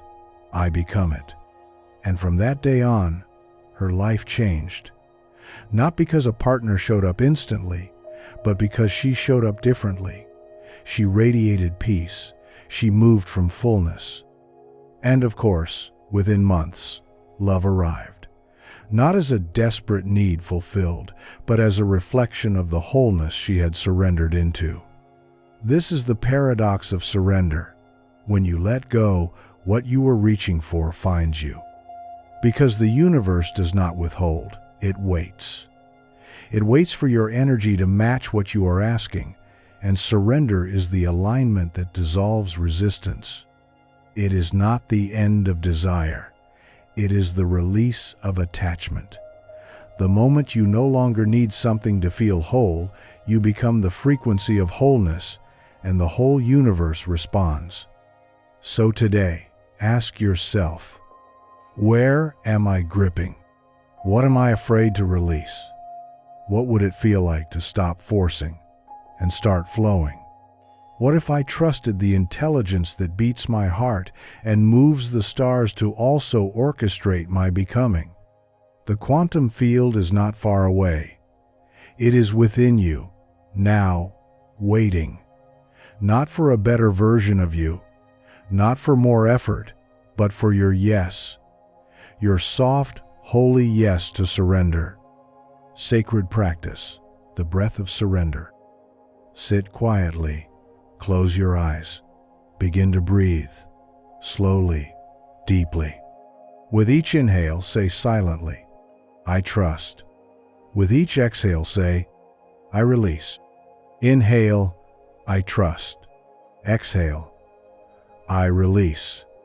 Now, bring to mind something you've been trying to control, an outcome, a person, a plan. Hold it gently in your heart. Then whisper, either aloud or in your mind, "I surrender the how, I surrender the when, I surrender the fear. I trust the divine intelligence guiding my life. I allow, I receive, I rest." Breathe into the silence that follows. Let it be enough. Feel the shift. That is surrender. That is alignment. That is power. And in this frequency, miracles become natural. Chapter 10. Time is an illusion, you wrote. They told you time was a line, but what if I told you it was a song? Not linear, but layered, echoing in chords and frequencies, harmonies of moments coexisting beyond what the eye can see. What if every future you've imagined, every healed version of you, every answered prayer is not waiting on the calendar, but is already alive, pulsing just beyond the veil of your belief. You were taught to wait, to grow older, to earn, to become. But the soul does not move in hours, it moves in awareness, and the moment you awaken to this truth, time bends. Destiny is not a road you walk down, it is a reality you tune into. You are not aging through life, you are vibrating through timelines. There is no clock in the quantum field, there is only frequency. What does this mean? It means the healed version of you is already alive. The loved version of you is already breathing. The abundant, radiant, purposeful self you're striving to become is not ahead of you. It is within you, awaiting activation. You do not get there. You remember there. You attune. And how do you attune? Not by trying harder, but by believing deeper. Let me take you to a quiet place in northern Nepal. A small village where time feels like fog, soft, uncounted, poetic. An elder named Mani lives there, rarely speaks, but when he does, people listen like the earth itself has opened its mouth. One morning, a traveler came, burdened by grief, holding a picture of his brother who had passed. "I feel like he is gone," the traveler said. "I can't feel him in the past, and I cannot imagine the future without him." Mani looked into the sky and said, "Nothing dies. Things only change where they stand in the circle." The traveler wept. He understood. His brother was not lost. He had simply shifted place, moved from visible to invisible, but still orbiting within the same eternal now. Time had not stolen him. It had simply hidden him in a different frequency. In the quantum dimension, past, present, and future are not divided. They are parallel expressions of your consciousness, and you, the observer, are not stuck in time. You steer it with your awareness. You've done it before. Haven't you ever thought of someone, and then they called? Felt something was about to happen, and then it did? Or remembered a long-forgotten dream, and suddenly you were living inside its echo? These are not coincidences. These are glimpses of your time-fluid nature. Here's what no one tells you. The moment you fully feel your future, it becomes your now. That's how time works in the quantum field. It's emotional, not chronological. You don't reach a future because time pushes you forward. You become that future because you embody the frequency of it now. And yet, the human mind resists. But how? It asks. When will it happen? How long must I wait? The very asking delays the arrival. Because to ask when is to say, it is not yet here. And in the field, that frequency of lack becomes your reality. Let me tell you a story. A young woman named Anaya dreamed of being an artist, but she worked long hours in an office, buried in numbers, buried in obligation. Her paints sat untouched. She said, "Someday, when I have more time, I'll create." One night, after another 12-hour shift, she sat in silence, and something shifted. She realized her future wasn't waiting, it was knocking. Not in the distance, but in the dust on her brushes. So, exhausted and unsure, she painted for just 10 minutes. Then the next night, 30. Then 1 hour. She didn't wait for time, she chose it. Within a year she left her job. Her art had become her life, and the life she once imagined for someday had arrived. She didn't find time. She collapsed it. Because when you act as if you are already the future version of you, time responds. It opens, it stretches, it yields to the vibrational authority of your belief. You are not here to chase time. You are here to command it, with your alignment, with your decisions, with your embodiment. And here's the mystical truth. The more you surrender to the now, the more the future rushes in to meet you. The present is not a pause, it is a portal. Right now, take a moment and breathe. Not to pass time, but to expand it. Feel what it's like to believe that your future self is not coming, but already present. Not arriving, but waiting for you to remember. You don't need more time, you need more presence. Because the quantum prayer is not a request for one day. It is a declaration of now. To say I am is to collapse all distance between dream and reality. To feel the prayer already answered is to walk the same vibrational hallway as its fulfillment. When you say, I am whole, I am free, I am guided, I am love, you are not affirming a fantasy.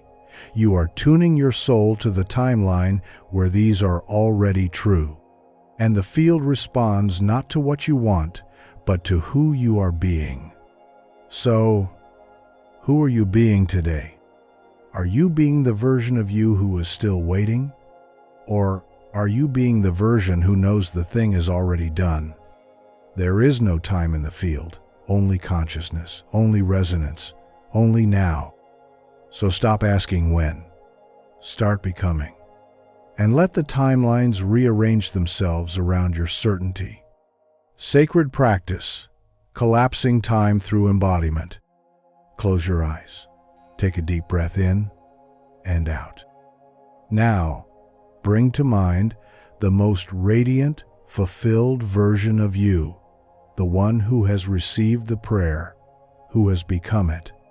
See this version clearly. Where are you? What do you wear? How do you walk? Speak? Smile? Now, ask yourself, what does this version of me believe to be true? How does this version of me feel every day? What does this version do without hesitation? Now, breathe in that feeling. Not as an imagination, but as your reality. Because in the field, you are already this. Now whisper aloud, slowly.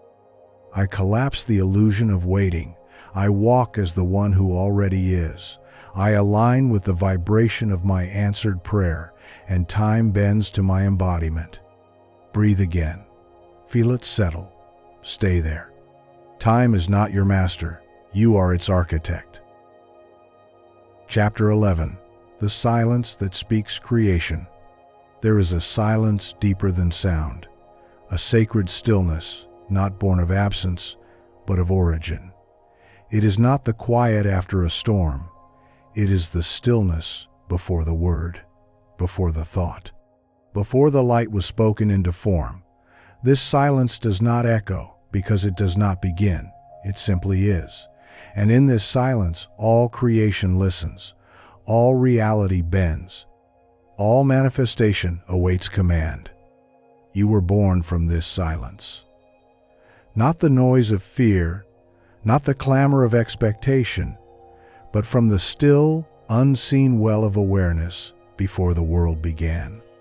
And even now, this silence lives inside you, not empty, but full, not passive, but pulsing, like a pregnant pause before a sacred truth is whispered into the dark.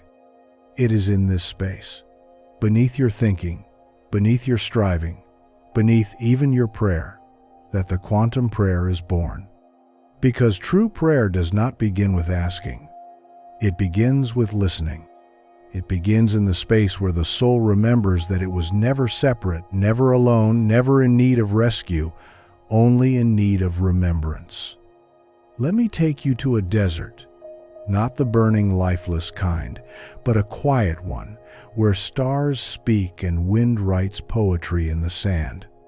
A man named Elias walked there many lifetimes ago, searching not for God, but for the sound of God. He had read the texts, chanted the names, traveled temple after temple, but none of them gave him what his soul ached for, direct communion. One night, after fasting for days, Elias sat beneath the sky and wept, not because he was desperate, but because he finally gave up the search. In that surrender, something astonishing happened. Not a voice, not a vision, just stillness. But this stillness wasn't silent. It spoke, not in words, but in knowing. And in that knowing, Elias remembered. He remembered that the voice of God was never outside him. It was the part of him that knew without proof, that created without trying, that loved without needing to earn it. It was the part of him that existed before language, before identity, before time. And in that moment, he stopped praying with words. He started praying with awareness. This is the secret most prayers miss. We think prayer is speaking, but true quantum prayer is receiving. It is not begging for change. It is aligning with what already is, beneath the noise of fear, beneath the insistence of time, beneath the illusion of lack. The universe responds not to words, but to frequency. And the most powerful frequency you can emit is not excitement, but stillness. Because stillness is the sound of trust. Stillness is the frequency of the already answered prayer.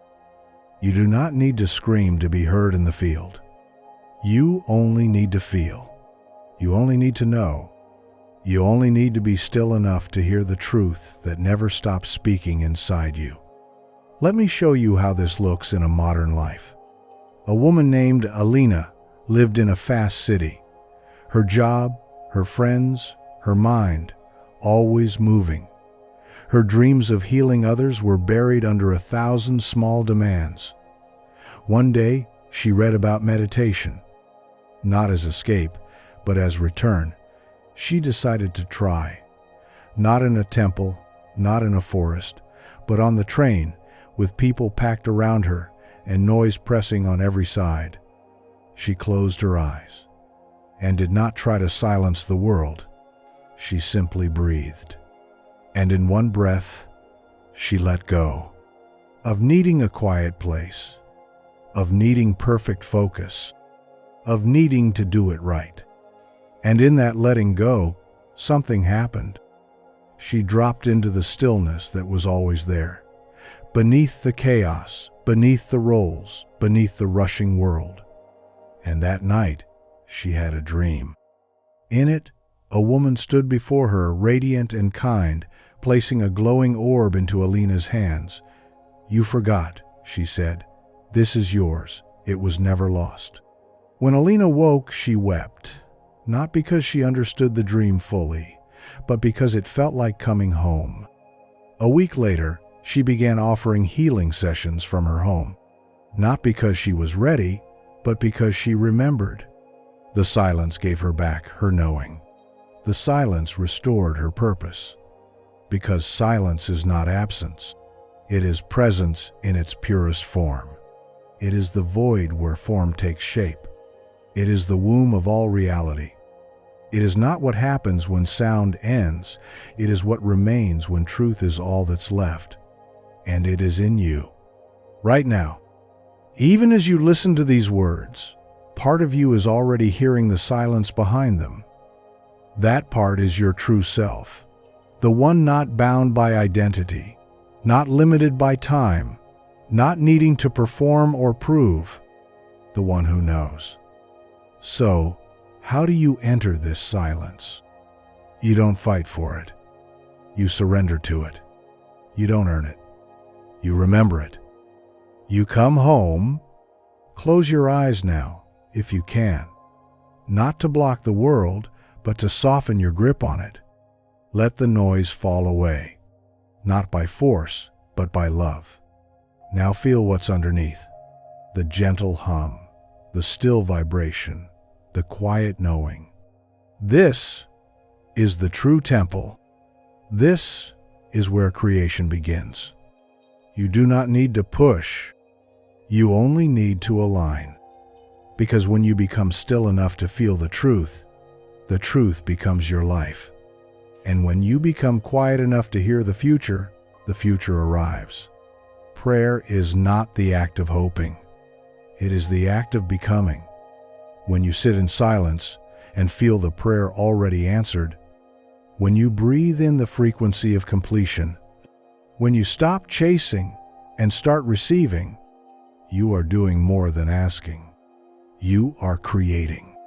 And the field responds, not with delay, but with devotion, because the silence you enter is the source you are. You do not need to speak louder. You only need to listen deeper. Because silence is not what happens when the world stops speaking. Silence is what remains when you start remembering. Sacred practice, the listening prayer. Find a quiet space, or let the noise around you become part of the background. Sit with your spine relaxed but alert.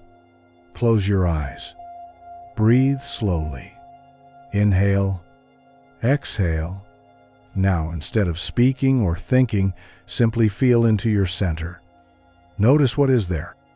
You may feel resistance, emotion, stillness, or nothing at all. Let it be. Now say silently within, I return to the silence that created me. I listen beyond words. I open beyond thought. I become the prayer that does not need to be spoken. Stay here for at least 3 minutes. Let the silence fill you, not as emptiness, but as presence. Let it reshape your vibration. Let it become your guide. Then return, but return different. More present, more attuned, more knowing. Because now, you have heard the voice that needs no sound.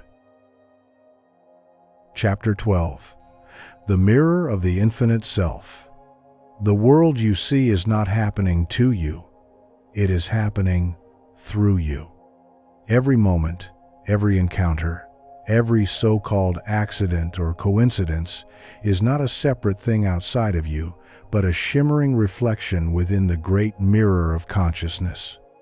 The mirror never lies, but it does not show reality as it is. It shows reality as you are. This is the secret hidden beneath layers of time and dogma, whispered by sages and quantum physicists alike. You are not a separate observer. You are the projector, the reflection, the source. And yet, how easily we forget. We walk through life like shadows, afraid of the light, praying to be rescued from what we have unknowingly broadcast. We wonder why the same cycles repeat, why the patterns of lack, betrayal, longing, and emptiness keep returning in new costumes. We curse fate or karma or the universe. But the mirror does not punish. The mirror does not judge. The mirror only shows. What you see is what you are being. But do not let this truth burden you. Let it free you. Because if the world is your mirror, then it is also your canvas. If your life reflects your beliefs, then changing your life does not begin with action. It begins with identity. Not in the way the world speaks of it, name, title, story, but in the deeper sense, the vibration you habitually return to, the truth you silently claim in every breath. This chapter is not about affirmations or positive thinking. It is about a remembrance more ancient than mantras, more powerful than rituals. It is about standing before the mirror of your life, not to adjust the surface, but to change the light behind your eyes. Let me take you to a moment. A man named Ravi stood in front of his childhood home 20 years after leaving it behind. It was smaller than he remembered, cracked and weathered by time. He had left that place carrying pain. A father who never spoke kindness. A mother who gave everything but never claimed her own voice. For years he believed his wounds were carved by others, that his brokenness had been handed to him like an unwanted inheritance. But something was different now. He had begun a practice, not of fixing his story, but of meeting it with compassion, not of trying to rewrite the past, but of learning how to see it again. That day, Standing before the crooked door of his childhood, Ravi didn't see failure or pain. He saw two souls doing their best with what they had. He saw patterns, not punishments.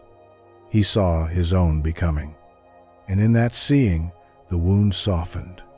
He did not forget what happened, but he no longer carried it. Because the mirror had changed, or more truthfully, he had. And so the reflection had no choice but to follow.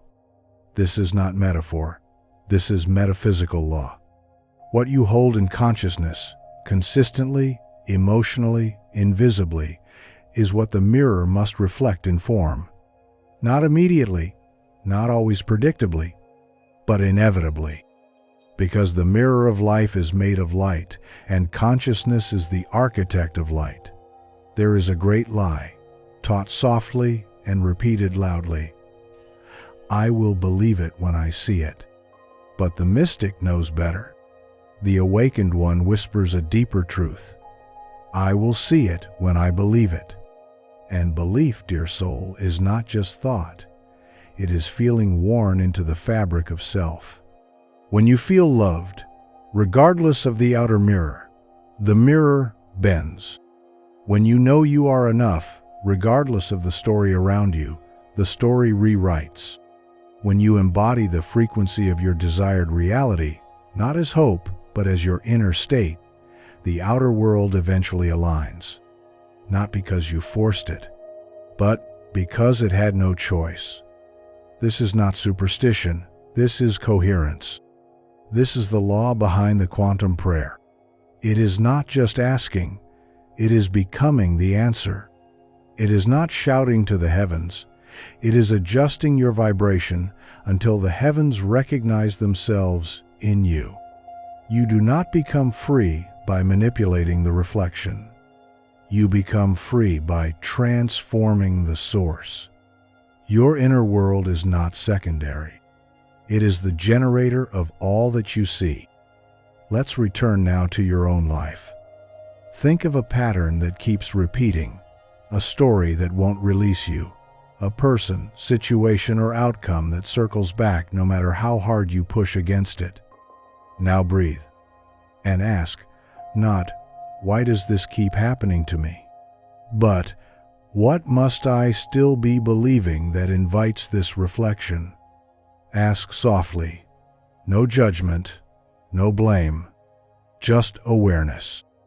And now, listen, not to the mind, to the body, to the feeling underneath the story. Do you feel unseen, unsafe, unworthy? Whatever is there, let it speak. Now, meet it with the same presence you would offer a crying child. No fixing, no resisting. Just compassion. Let the wound know it's no longer leading the way. Let the pattern know it is not wrong, it's just outdated. And then, breathe again. Because in this moment, you are no longer reacting. You are rechoosing. You are becoming conscious where once you were asleep. And that is where miracles begin. Because a miracle is not the interruption of law. It is the alignment with higher law. It is the moment when your inner state becomes so coherent, so loving, so surrendered, that the mirror must reshape. Let me remind you, you are not powerless. You are the artist and the art, the dreamer and the dream, the spark and the flame. When you look into the mirror of life, do not ask it to lie. Ask yourself to rise, because your reflection is waiting for the real you to arrive. The you who no longer prays from lack, but prays from remembrance.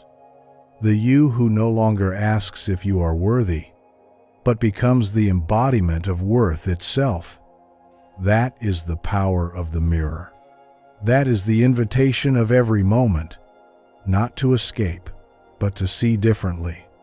Not to control, but to co-create. The mirror is not here to shame you. It is here to wake you, to polish you, to show you what you are ready to reclaim. When you change the way you see yourself, the world must respond. It has no choice, because it is you, reflected. Sacred practice, mirror embodiment ritual.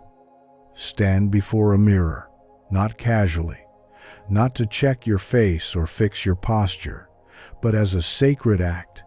Look into your own eyes. Breathe. Let everything fall away, the identity, the roles, the stories.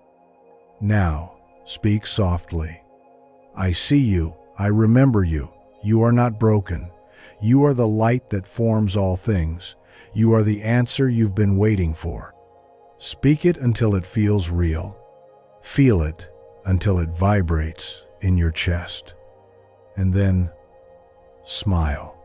Not to perform, but because you've met the one behind the mask, and they are beautiful. Chapter 13. The Field of Becoming. There is a place where time unravels like silk, and the borders between thought and thing dissolve into pure vibration. You've been there before, though you may not remember. It is the field beneath the scene, where prayer is not words but resonance, and manifestation is not effort but alignment. This field is not a metaphor, nor merely a mystical idea. It is the quantum substratum of all that exists, the vibrating tapestry in which everything is woven, the longing, the becoming, the divine yes waiting behind every breath. The ancients called it the ether. The mystics called it the kingdom within. Modern physics calls it the unified field. You, dear soul, will come to know it as the living memory of your own soul.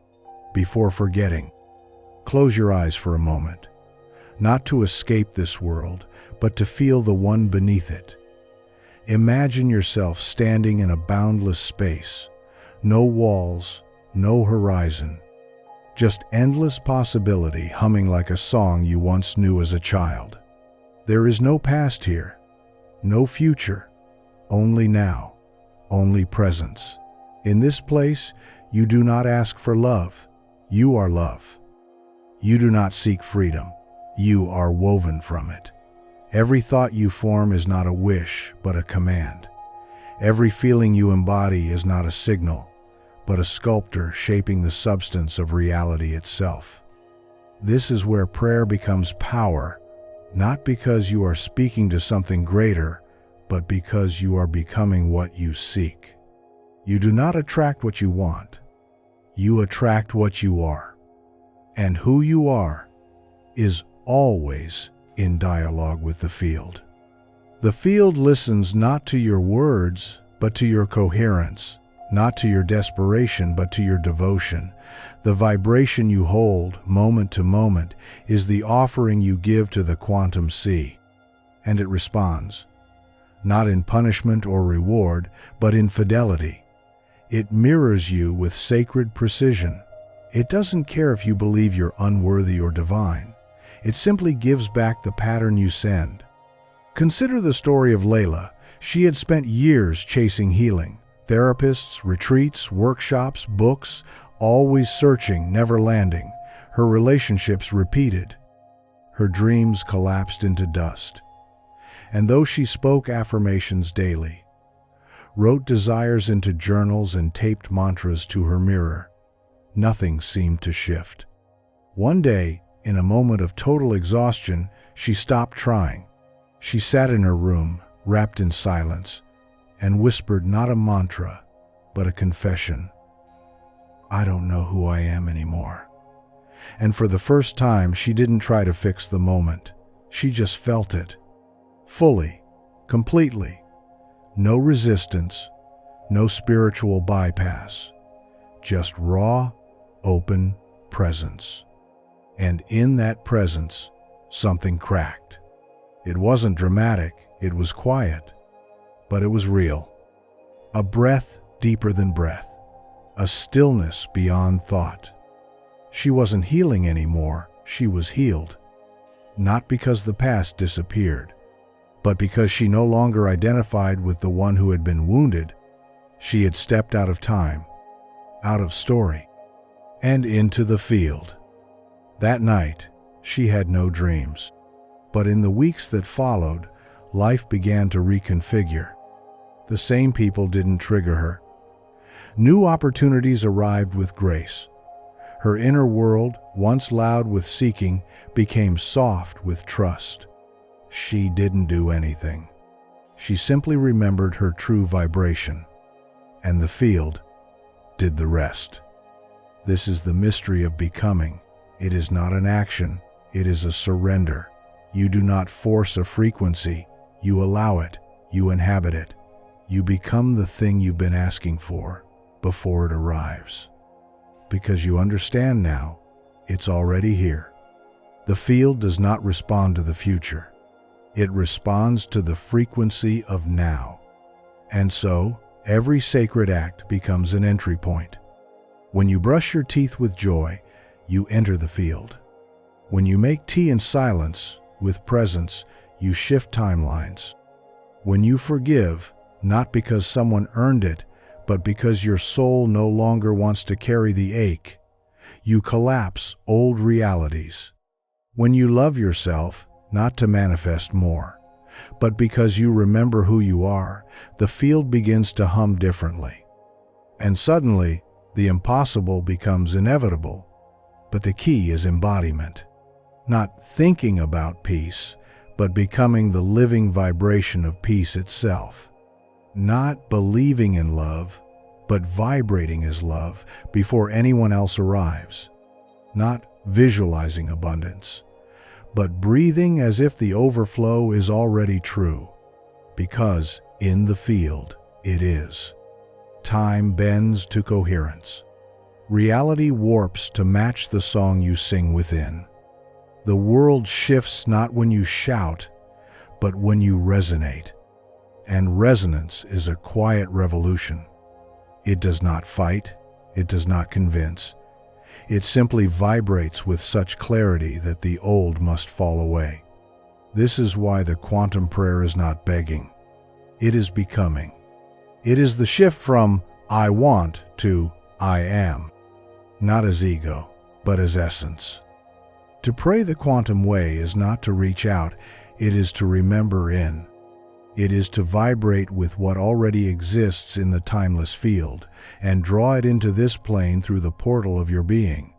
Do not wait for proof. The field does not need evidence. It needs embodiment. And you, beloved, are ready. You wouldn't be here otherwise. You are not a seeker anymore. You are a steward of frequency. And everything you feel with clarity, consistency, and compassion becomes a blueprint in the field. So let us build. Build not with fear, but with love. Not with grasping, but with trust. Not with effort, but with alignment. Let your breath be a bridge. Let your thoughts be prayers. Let your feelings be rituals. And your life will become the temple where the invisible becomes form. Because this is the secret. The field is not out there. It is you. You are the field. You are the frequency. You are the answer to the prayer you thought you needed to speak. Let that settle. Let that liberate you. And now, let it move you into practice. Sacred practice. Quantum becoming meditation. Find stillness. Place your hand over your heart. Speak softly to the field, not to ask, but to align. I remember. I remember who I am beneath fear. I remember the light I was before form. I remember the field, and I feel it now. I do not wait. I vibrate. I do not ask. I become. Now breathe in that frequency, not as an idea, but as a state. Become what you've been chasing. Hold it gently for 1 full minute. Let the field take note. And now, simply live. Chapter 14, The silence between the stars. Before the word, there was silence, not empty, not absent, but full, alive. The kind of silence that listens more deeply than any sound can speak. The kind of silence that waits, not with impatience, but with holy anticipation.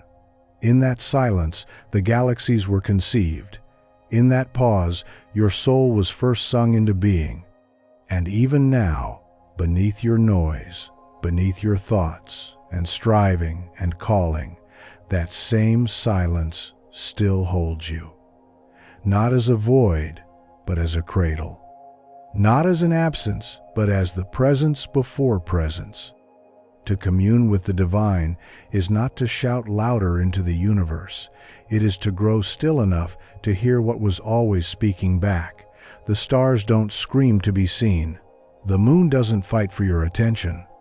And your soul, your truest essence, whispers in that same subtle tongue. It speaks not in urgency, but in eternity. So, we ask now not how to pray louder, but how to listen deeper. The mystics knew this, the prophets knew this, the saints, sages, and those luminous beings who walked barefoot on the edge of time. They did not find God by screaming into the storm. They found God in the hush between waves, in the breath between thoughts, in the silence between the stars. There was a man named Elijah long ago, and like so many, he expected the divine to speak through thunder, through fire, through mountain-splitting winds. But as the story goes, the thunder passed, the wind fell still, the fire burned out, and then came a sound so soft it could barely be called a sound at all, a still, small voice. And that, at last, was God. Do you see? It is not the shouting mind that touches the sacred, it is the surrendered heart. You were not born to be noise. You were born to be a tuning fork for the infinite. But in a world addicted to volume, you've been taught to speak more than you feel, to perform more than you perceive. And so the art of sacred listening, the true quantum listening, has been forgotten. But the field remembers.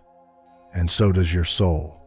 When you quiet the inner storm, even for a moment, you begin to hear again, not with ears, but with being. You notice how reality responds when you are no longer controlling, pushing, begging, or striving. You begin to receive. This is the great paradox of creation. Manifestation does not come from doing more. It comes from becoming still enough to let the truth reveal itself. Because the truth has always been there, wrapped in silence, waiting to be heard. Do not mistake silence for weakness. In silence, seeds crack open. In silence, atoms rearrange. In silence, timelines shift. The caterpillar does not thrash into the butterfly. It dissolves fully, silently, inside the dark cocoon. It does not rush, it surrenders. And from that surrender, the unimaginable is born. So it is with you. You do not need to fix yourself.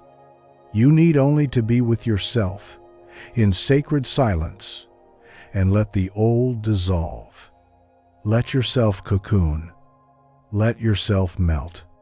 Let the noise burn itself out until only presence remains. In that space, where no demand exists and no performance remains, you will find what you've been searching for in every prayer you've ever spoken. You will find you, not the you the world has shaped, not the you performing for approval, not the you trying to manifest from lack, but the eternal you, the one who has never left the field, never forgotten the song, never needed to beg for what has always been yours. This is where miracles begin. Not in effort, but in openness. Not in striving, but in stillness. The poet Rumi once said, "There is a voice that doesn't use words." Listen, he wasn't being metaphorical. He was describing the sacred architecture of silence itself, the vibrational realm that lives beneath language, where the soul and source hold communion without ever needing to speak. And that voice, it still sings in you. You can feel it sometimes, can't you?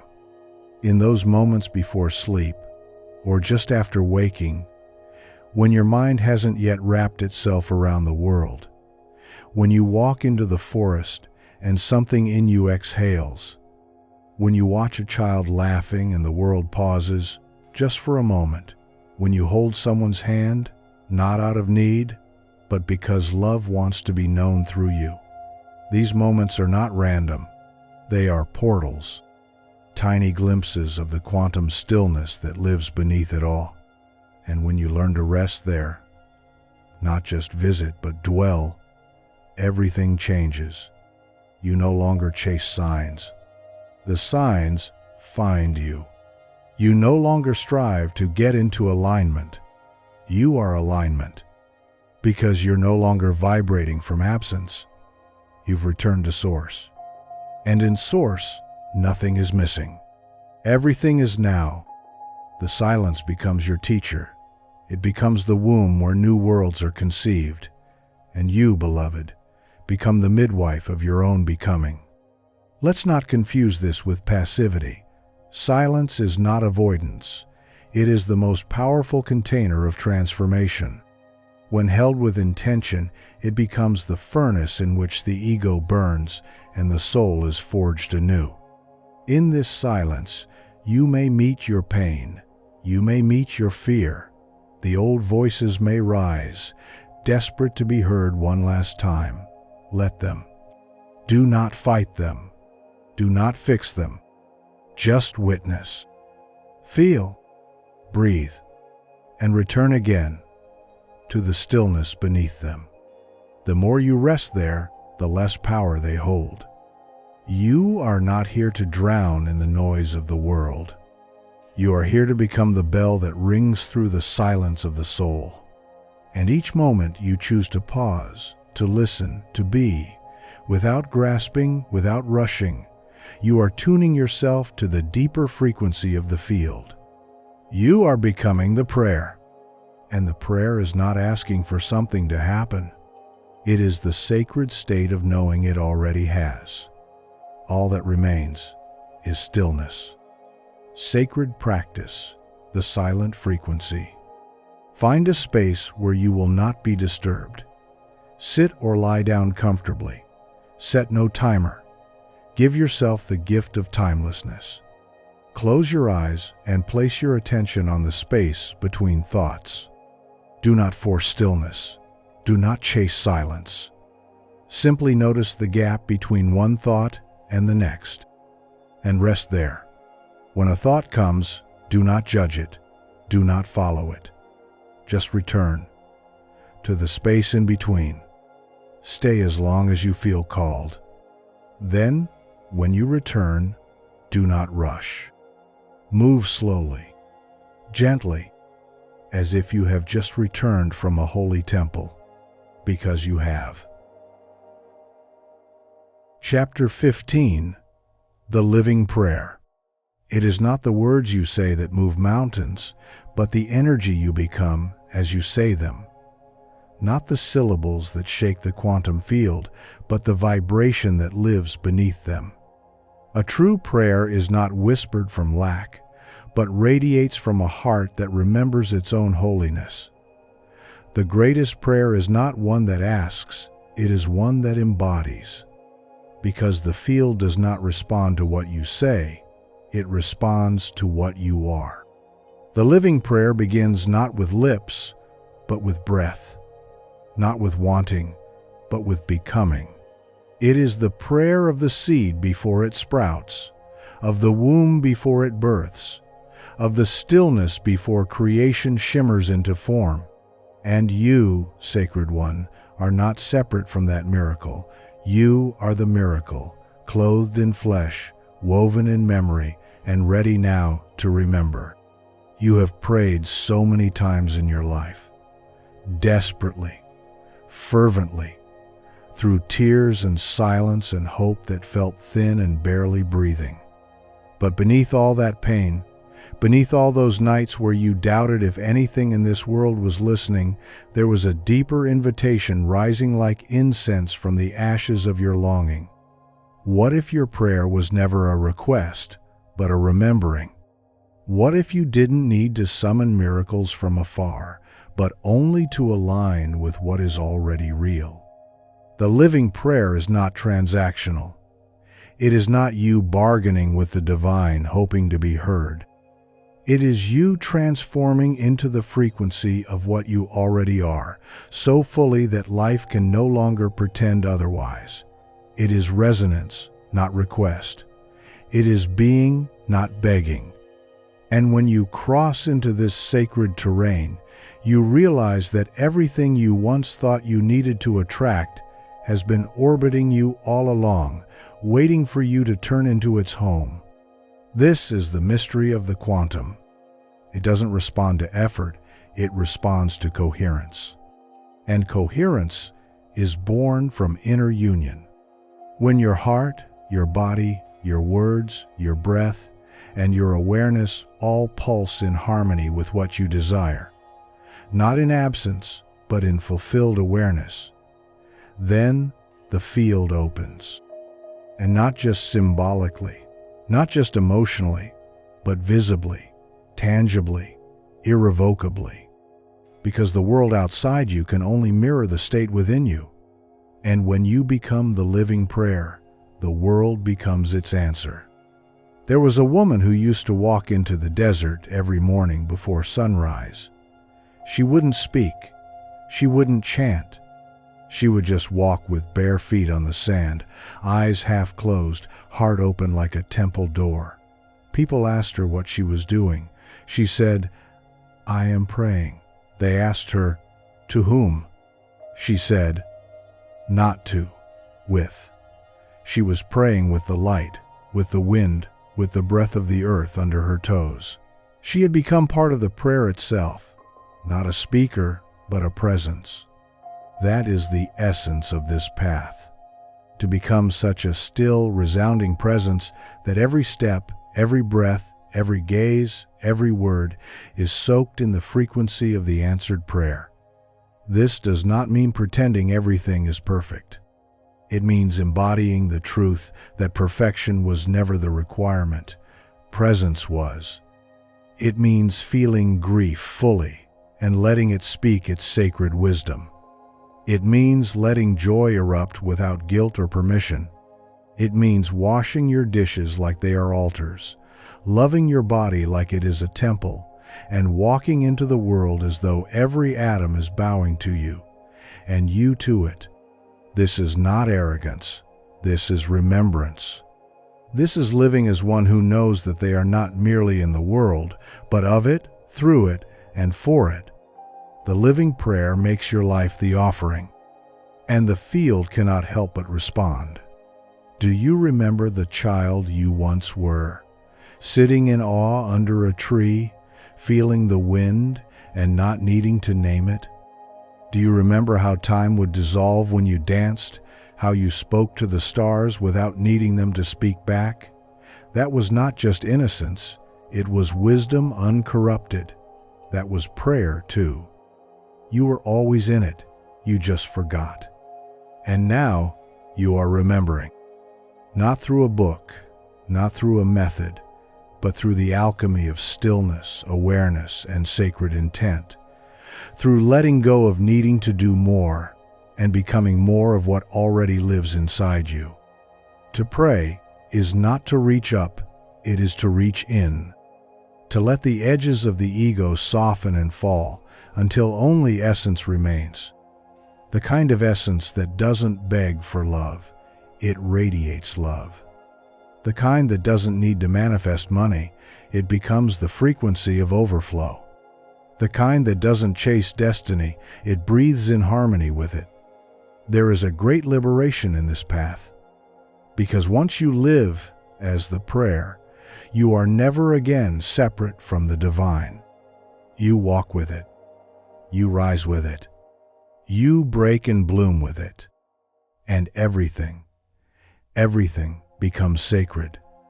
The dishes, the arguments, the quiet mornings and the loud nights, the heartbreak and the healing, the solitude and the intimacy.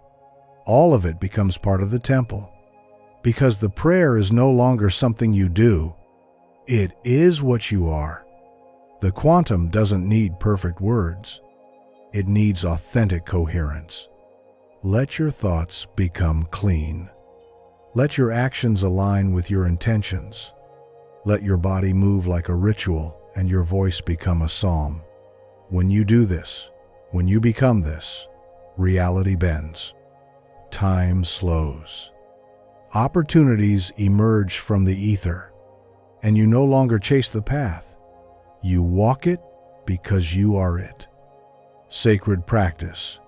Embody the prayer. Today, choose one thing you deeply desire, not from lack, but from love. Close your eyes. Breathe in deeply, and imagine that it has already arrived. Feel it in your chest. Hear the sound of it moving through your life. See it. Touch it. Breathe it. Then, open your eyes. And for the rest of the day, live as if it were already so. Walk like someone who has already received. Speak like someone whose prayer has already been answered. Love like someone who knows they are whole. And watch the field bend toward your coherence. This is not acting. This is alignment. This is becoming the living prayer. Chapter 16.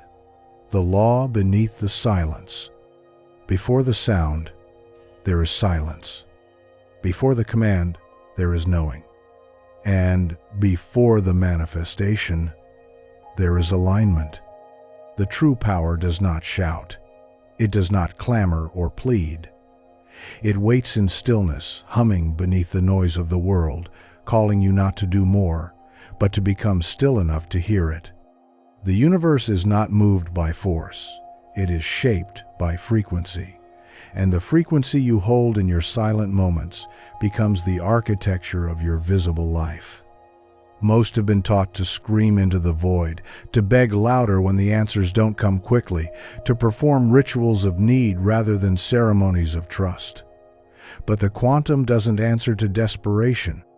It answers to coherence. The law beneath the silence is precise, eternal, and unbreakable, not because it is harsh, but because it is true. And the truth is this: you are always creating. Even in your silence, especially in your silence. Every hidden belief you hold, every thought you repeat in secret, every feeling you entertain in solitude, they are not idle. They are active. They are instructions. They are the blueprint sent into the field, and the field has no choice but to obey. There is no off switch to creation. There is only unconscious creation and conscious creation. And you, Sacred One, are now stepping into conscious dominion.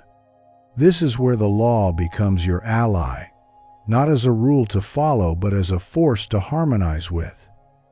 Just as gravity does not punish those who fall, the law of vibration does not punish those who manifest pain. It simply mirrors what you are in every invisible moment. You don't need to scream for love. You need only to become the field in which love can take root. You don't need to plead for abundance. You need only to align your frequency with what abundance already feels like. You don't need to chase purpose. You need only to clear the resistance between who you think you are and the power of what you've always been. There was a man who lived on the edge of a vast forest. Every day he would rise before dawn and whisper into the trees, "Show me the way." He walked miles, made offerings, studied sacred texts. Still the path never appeared. One day, exhausted, he collapsed beside a stream and surrendered his voice into the stillness. And in that moment of deep, wordless yielding, he noticed something he'd never seen before. footprints beside his own. They had been there all along, guiding him in silence. But his noise had kept him blind. The law doesn't shout. It doesn't punish. It simply reflects. And in the stillness, it becomes clear. The real work is not forcing reality to bend to your will. The real work is releasing the distortion that keeps you from seeing what is already aligned with you. When you sit in silence and feel unworthy, that's a prayer. When you walk through your day rehearsing failure, that's a ritual. When you meditate on doubt and call it realism, you are writing scripture upon the quantum field. But now, you remember. Now, you awaken. Now, you return to the sacred discipline of inner clarity. You begin to notice the flavor of your thoughts. You begin to taste the texture of your beliefs. You begin to feel the sharpness or softness of your emotional posture. And when something in you tightens in fear, you do not run from it. You bless it. You name it sacred. And then you release it back to the light. This is the law beneath the silence. You are never punished. You are only mirrored. And mirrors are not enemies. They are invitations. So today, stop asking the world to change. Instead, ask yourself, what part of me is being shown right now? Is this rejection showing me where I still reject myself? Is this lack revealing where I still believe in separation?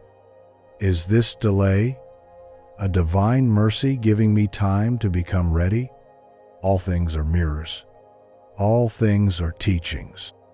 And the law makes no mistakes. To live in the awareness of this law is not to be afraid. It is to become empowered.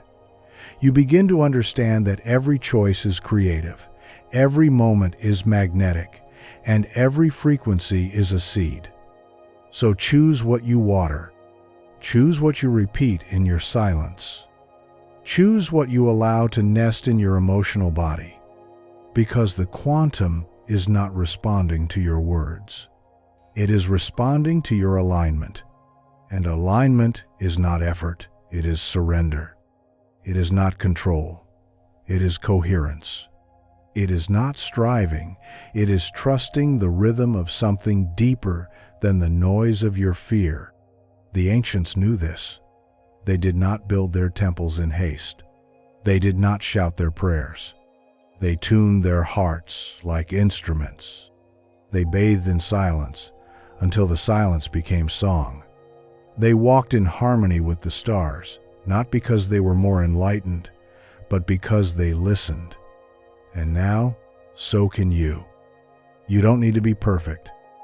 You need to be present. You need to be attuned. You need to be available to receive what is already yours. And when the mind doubts, come back to the body. When the fear rises, come back to the breath. When the noise gets loud, come back to the silence. The silence is not empty. It is full of guidance. It is the womb of creation. It is the law written in stillness. It is where your soul learns to speak again. Sacred practice, the mirror within. Tonight, sit in silence, not to achieve, not to analyze, simply to witness. Breathe into your heart. Feel what thoughts arise. Notice them. Bless them. Then ask, what am I teaching the field with my silence? If the answer feels misaligned, forgive it. Then gently shift. Choose a thought that feels like truth, like peace, like presence. Hold it. Let it breathe inside you. Let it become the law you live by. And remember, it is not your noise that creates. It is your alignment with what already is. Chapter 17. When desire becomes direction. Desire is not your enemy. It is the fingerprint of your soul remembering something it has not yet touched in this realm, but knows deeply from beyond it. Before it is longing, desire is memory. It is a coded pulse, sent forward through time from the part of you that already holds the thing you seek. And in this moment, as you feel the ache of wanting, of yearning, of dreaming, it is not because you are lacking, it is because something eternal within you is speaking again. There is a reason the fire within you won't go out. There is a reason that vision visits you in the quiet hours, uninvited yet insistent. This is not a fantasy. This is a summoning. And desire, when aligned with love and presence, is not greed. It is guidance, it is direction, it is your map home. But many have been taught to mistrust their desires, to bury them beneath duty, tradition, practicality, to call them selfish, unrealistic, or immature. And so they become haunted by suppressed dreams, carrying invisible grief in their bones, forgetting that to silence the soul's whisper is to walk half alive. Desire is not the problem, misalignment is. You are not here to suppress your longing, you are here to sanctify it. When desire flows from fear, from lack, from comparison, from survival, it burns chaotic and false. It becomes consumption. It becomes addiction. It becomes noise. But when desire rises from stillness, from reverence, from the sacred knowing that you are already whole, it becomes direction. It becomes the path itself. There was once a woman who dreamed of healing others, but she worked long hours in a corporate tower, her days consumed by spreadsheets and silent elevators. Still, the dream came. In the lull between meetings, she would feel it. In the elevator mirror, her own eyes would reflect a question she couldn't answer. When will you begin? For years, she told herself she wasn't ready. She needed more credentials, more time, more permission. But one evening, as she sat watching a child fall asleep in her arms, she realized she had already begun. She had been healing quietly all along, in her words, in her presence, in her love. The desire had always been her direction, not something to chase later, but something to live now. This is the truth, the quantum prayer whispers. Desire is the compass. Trust is the movement. Alignment is the path. Do not ask, is this desire too big? Ask instead, is this desire arising from truth or fear? Because the quantum field does not respond to the size of your dreams. It responds to the clarity of your vibration. Desire, when clean, carries velocity. It magnetizes. It gathers momentum without force. You do not need to hustle for what is yours.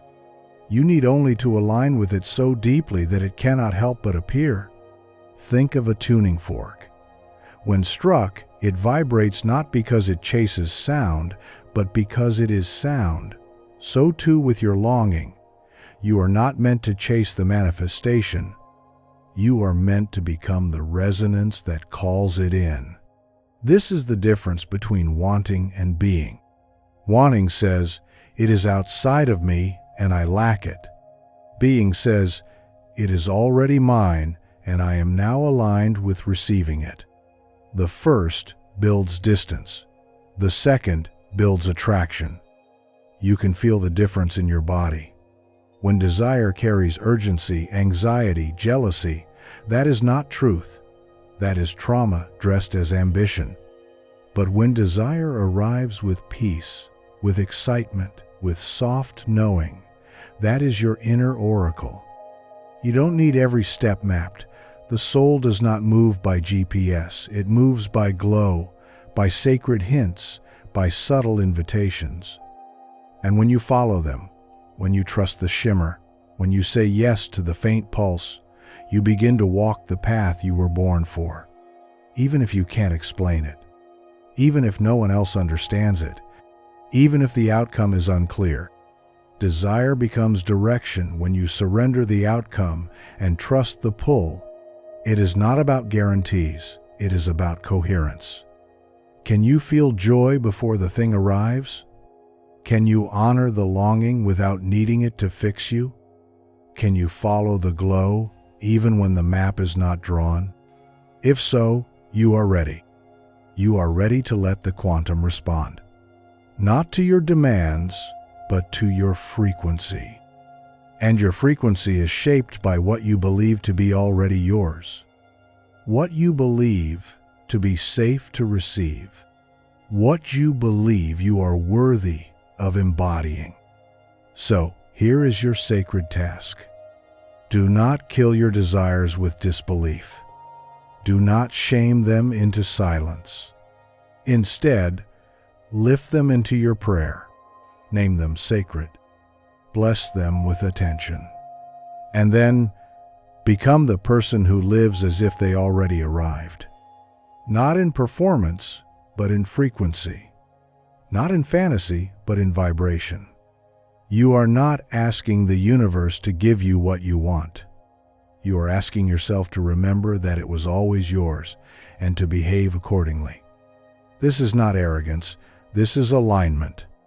When the bird sings before the sun rises, it is not delusion, it is trust. When the flower blooms before the bees arrive, it is not foolishness, it is knowing. So too must you sing before the blessing. So too must you bloom before the applause. This is how desire becomes direction. When you stop treating it like a question and start treating it like a command from your higher self, follow it. Tend to it. Let it lead you to the frequency that makes the impossible inevitable. Sacred practice, the becoming prayer. Tonight, take a moment in silence. Write down one desire that has lingered in your heart like a hidden flame. Do not analyze it. Do not edit it. Just name it. Then close your eyes and feel it, not as something to grasp, but as something already present. Breathe it in. Let it rest in your heart. And whisper aloud, I do not chase, I remember. I do not beg, I align. I do not wait, I become. So let it be.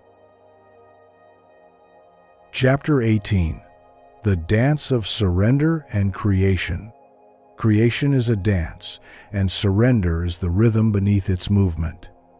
It is the paradox of power, where strength blooms in yielding and mastery is found in letting go. To surrender is not to give up, but to give over. To become the vessel through which the sacred flow moves unhindered. It is the breath that carries the song of the universe, the pulse that harmonizes chaos into cosmos. The dance of surrender and creation is the sacred interplay where your soul learns to trust the unseen currents and becomes the artist of your reality. Most of us have been taught that control is strength, that holding on tightly is the path to safety. But the deepest truth is quite the opposite. When you clutch the reins of life too tightly, you block the very energy that wants to move through you. You resist the river's flow and risk being swept away by your own struggle. Surrender is the conscious release of resistance. It is the courageous opening of your heart to the mystery beyond your knowing. It is saying, I trust the unfolding, even when I cannot see the end. It is a leap into the unknown, trusting that the net will appear, even when you cannot see it. There is a story of a great dancer who once performed on a stage surrounded by darkness. She moved with fierce determination, every step a command, every gesture an assertion. Yet the audience felt tension, rigidity, and unease. One night, a wise teacher whispered, "Let go. Listen to the music within. Let the dance happen through you." The dancer closed her eyes, relaxed her grip, and allowed her body to move freely. In that surrender, her movements became fluid, alive, and breathtaking. The dance was no longer her effort, it was a sacred creation. The audience was not watching a person perform, they were witnessing the divine flow manifest through her. This is the alchemy you are called to master. The sacred tension between doing and allowing, between intention and release, between desire and trust. You are not here to force the universe into your mold.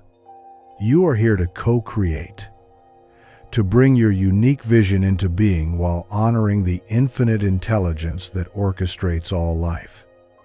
When you tighten your grasp, the dance falters. But when you soften and open, the universe steps forward with you, guiding your movements in perfect harmony. Surrender is not passive, it is profoundly active. It is the awareness that you are both the dancer and the dance floor, the musician and the melody. When you surrender, you align with the rhythm of the cosmos, becoming a conduit for grace and transformation. You stop battling the river and become the river itself, flowing effortlessly toward your destined ocean. The quantum field responds not to effort, but to presence. When you surrender your need for control, you create space for the miraculous to enter. You invite synchronicity, serendipity, and divine timing to weave their magic into your life. When you resist, you build walls around yourself that block these gifts. When you open, you become a beacon for miracles. Consider the lotus flower, rooted in the mud, yet blossoming pure and radiant above the water. It does not struggle against the mud. It uses the mud as its foundation. Surrender is like the lotus. It is not about escape, but about transformation. It is about embracing your current reality fully, while rising toward the light. It accepts what is below in order to bloom above. In your own life, you may face moments where surrender feels impossible.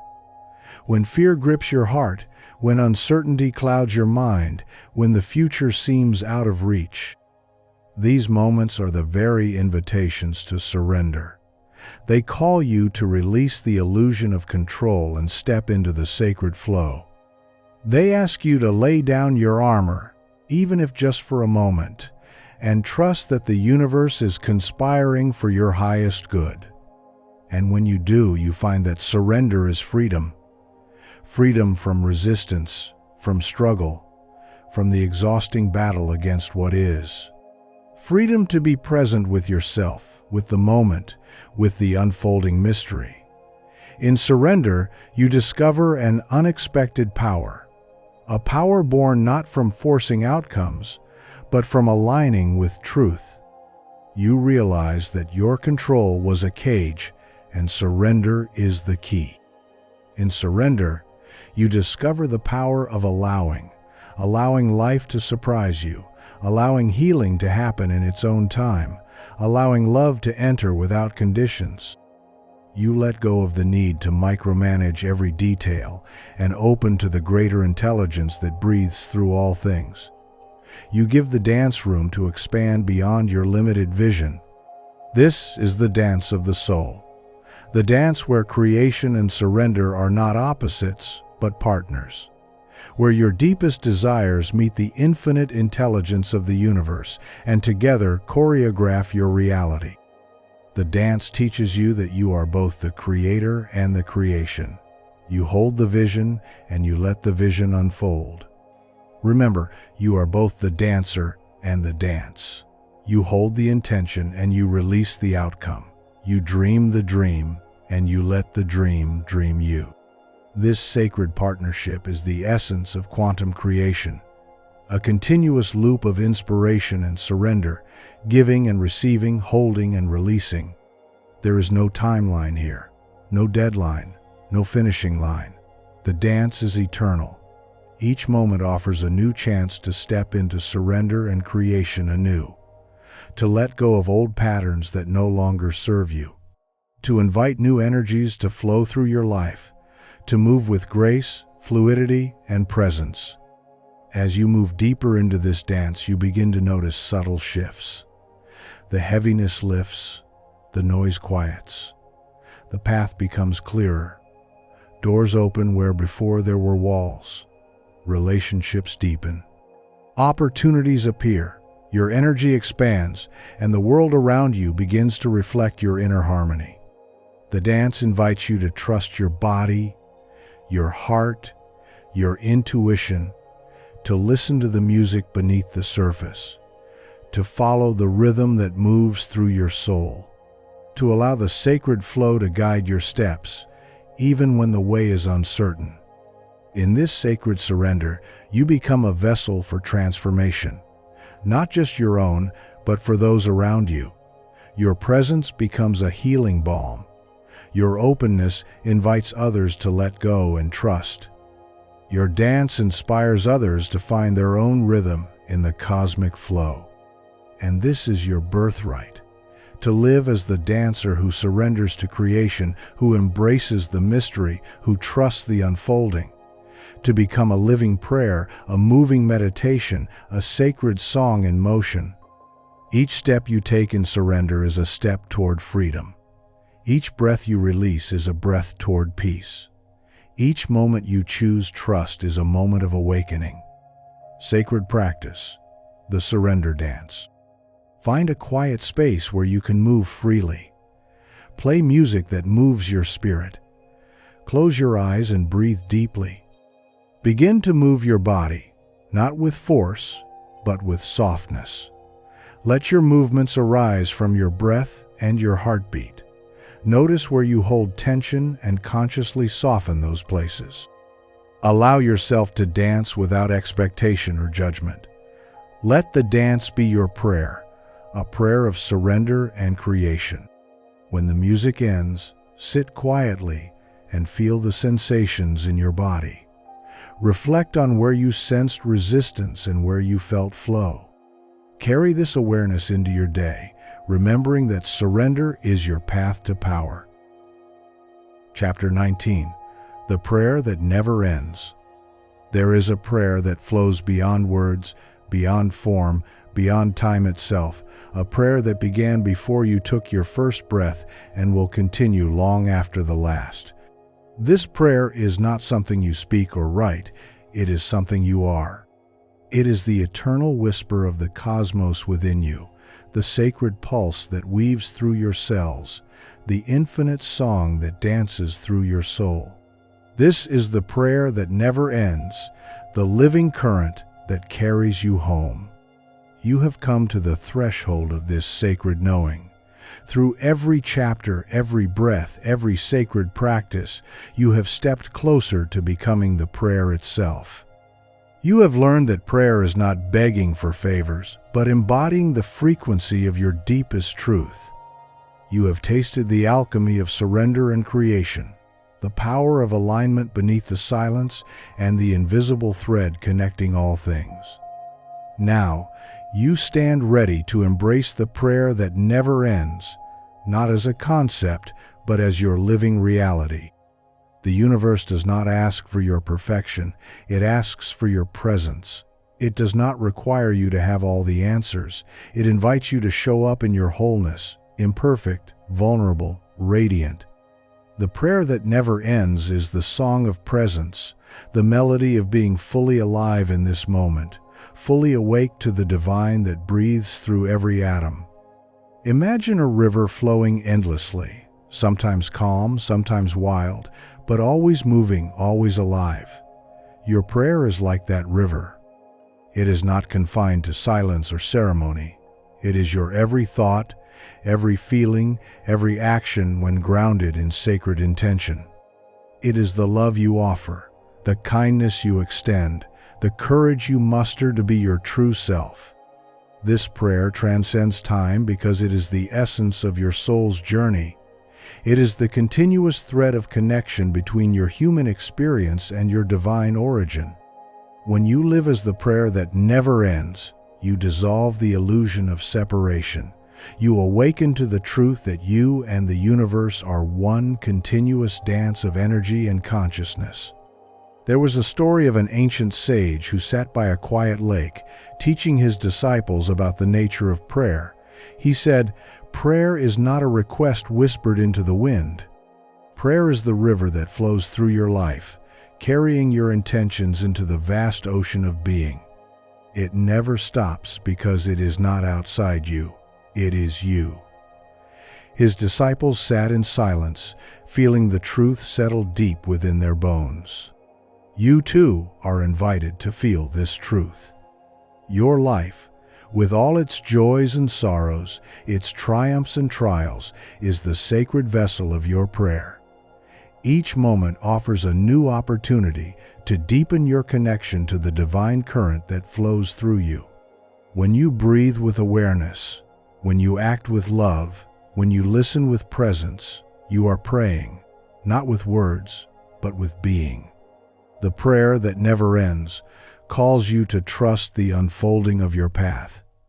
It invites you to release attachment to outcomes and embrace the mystery with open arms.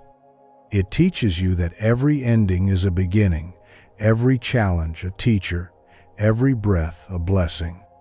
In this endless prayer, you are both the question and the answer. You are the seeker and the found, the wound and the healing, the silence and the song.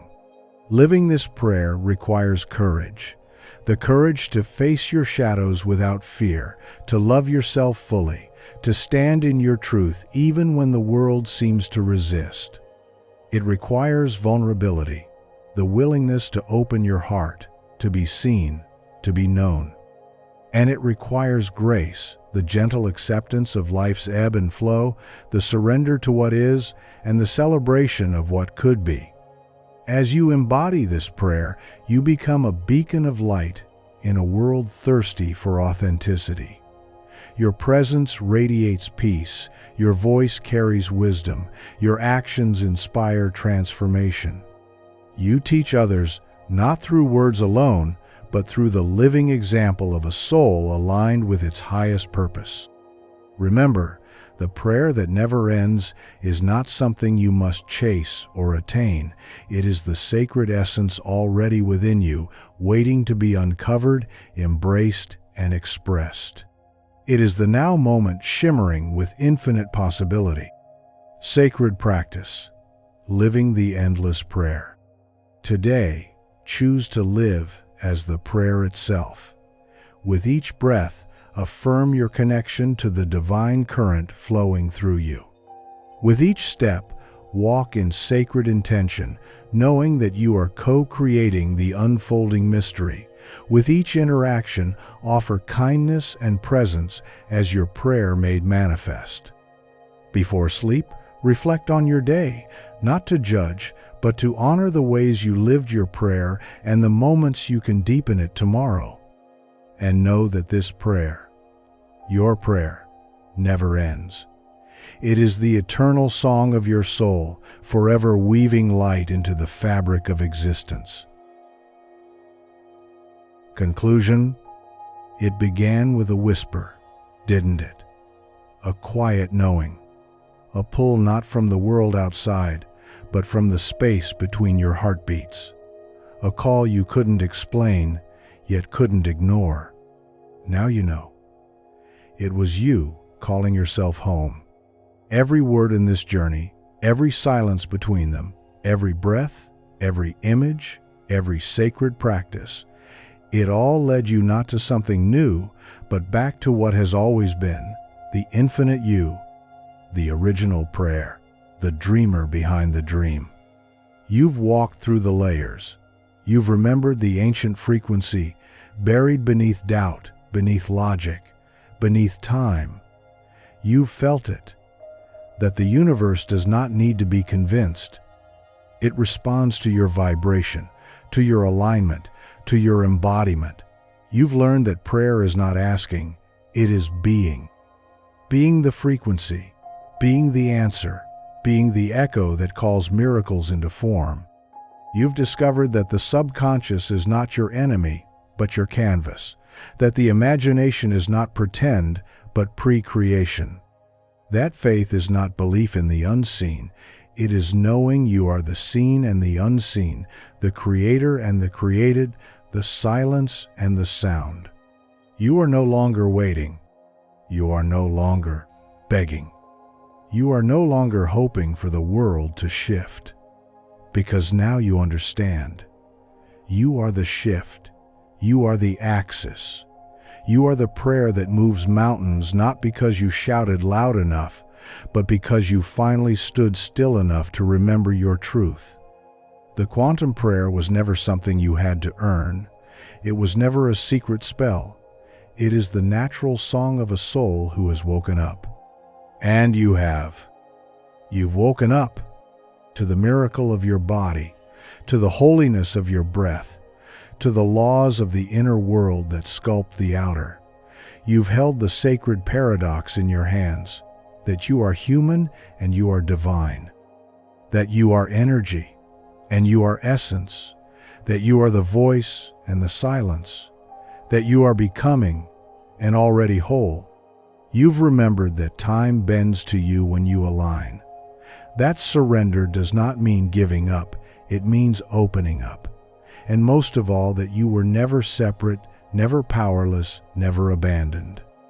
The universe was not testing you, it was listening. It is listening. And now that you have returned to your center, your prayer is not something you speak to the stars. Your life is the stars. You are not hoping for magic. You are the spell. This is your divine inheritance.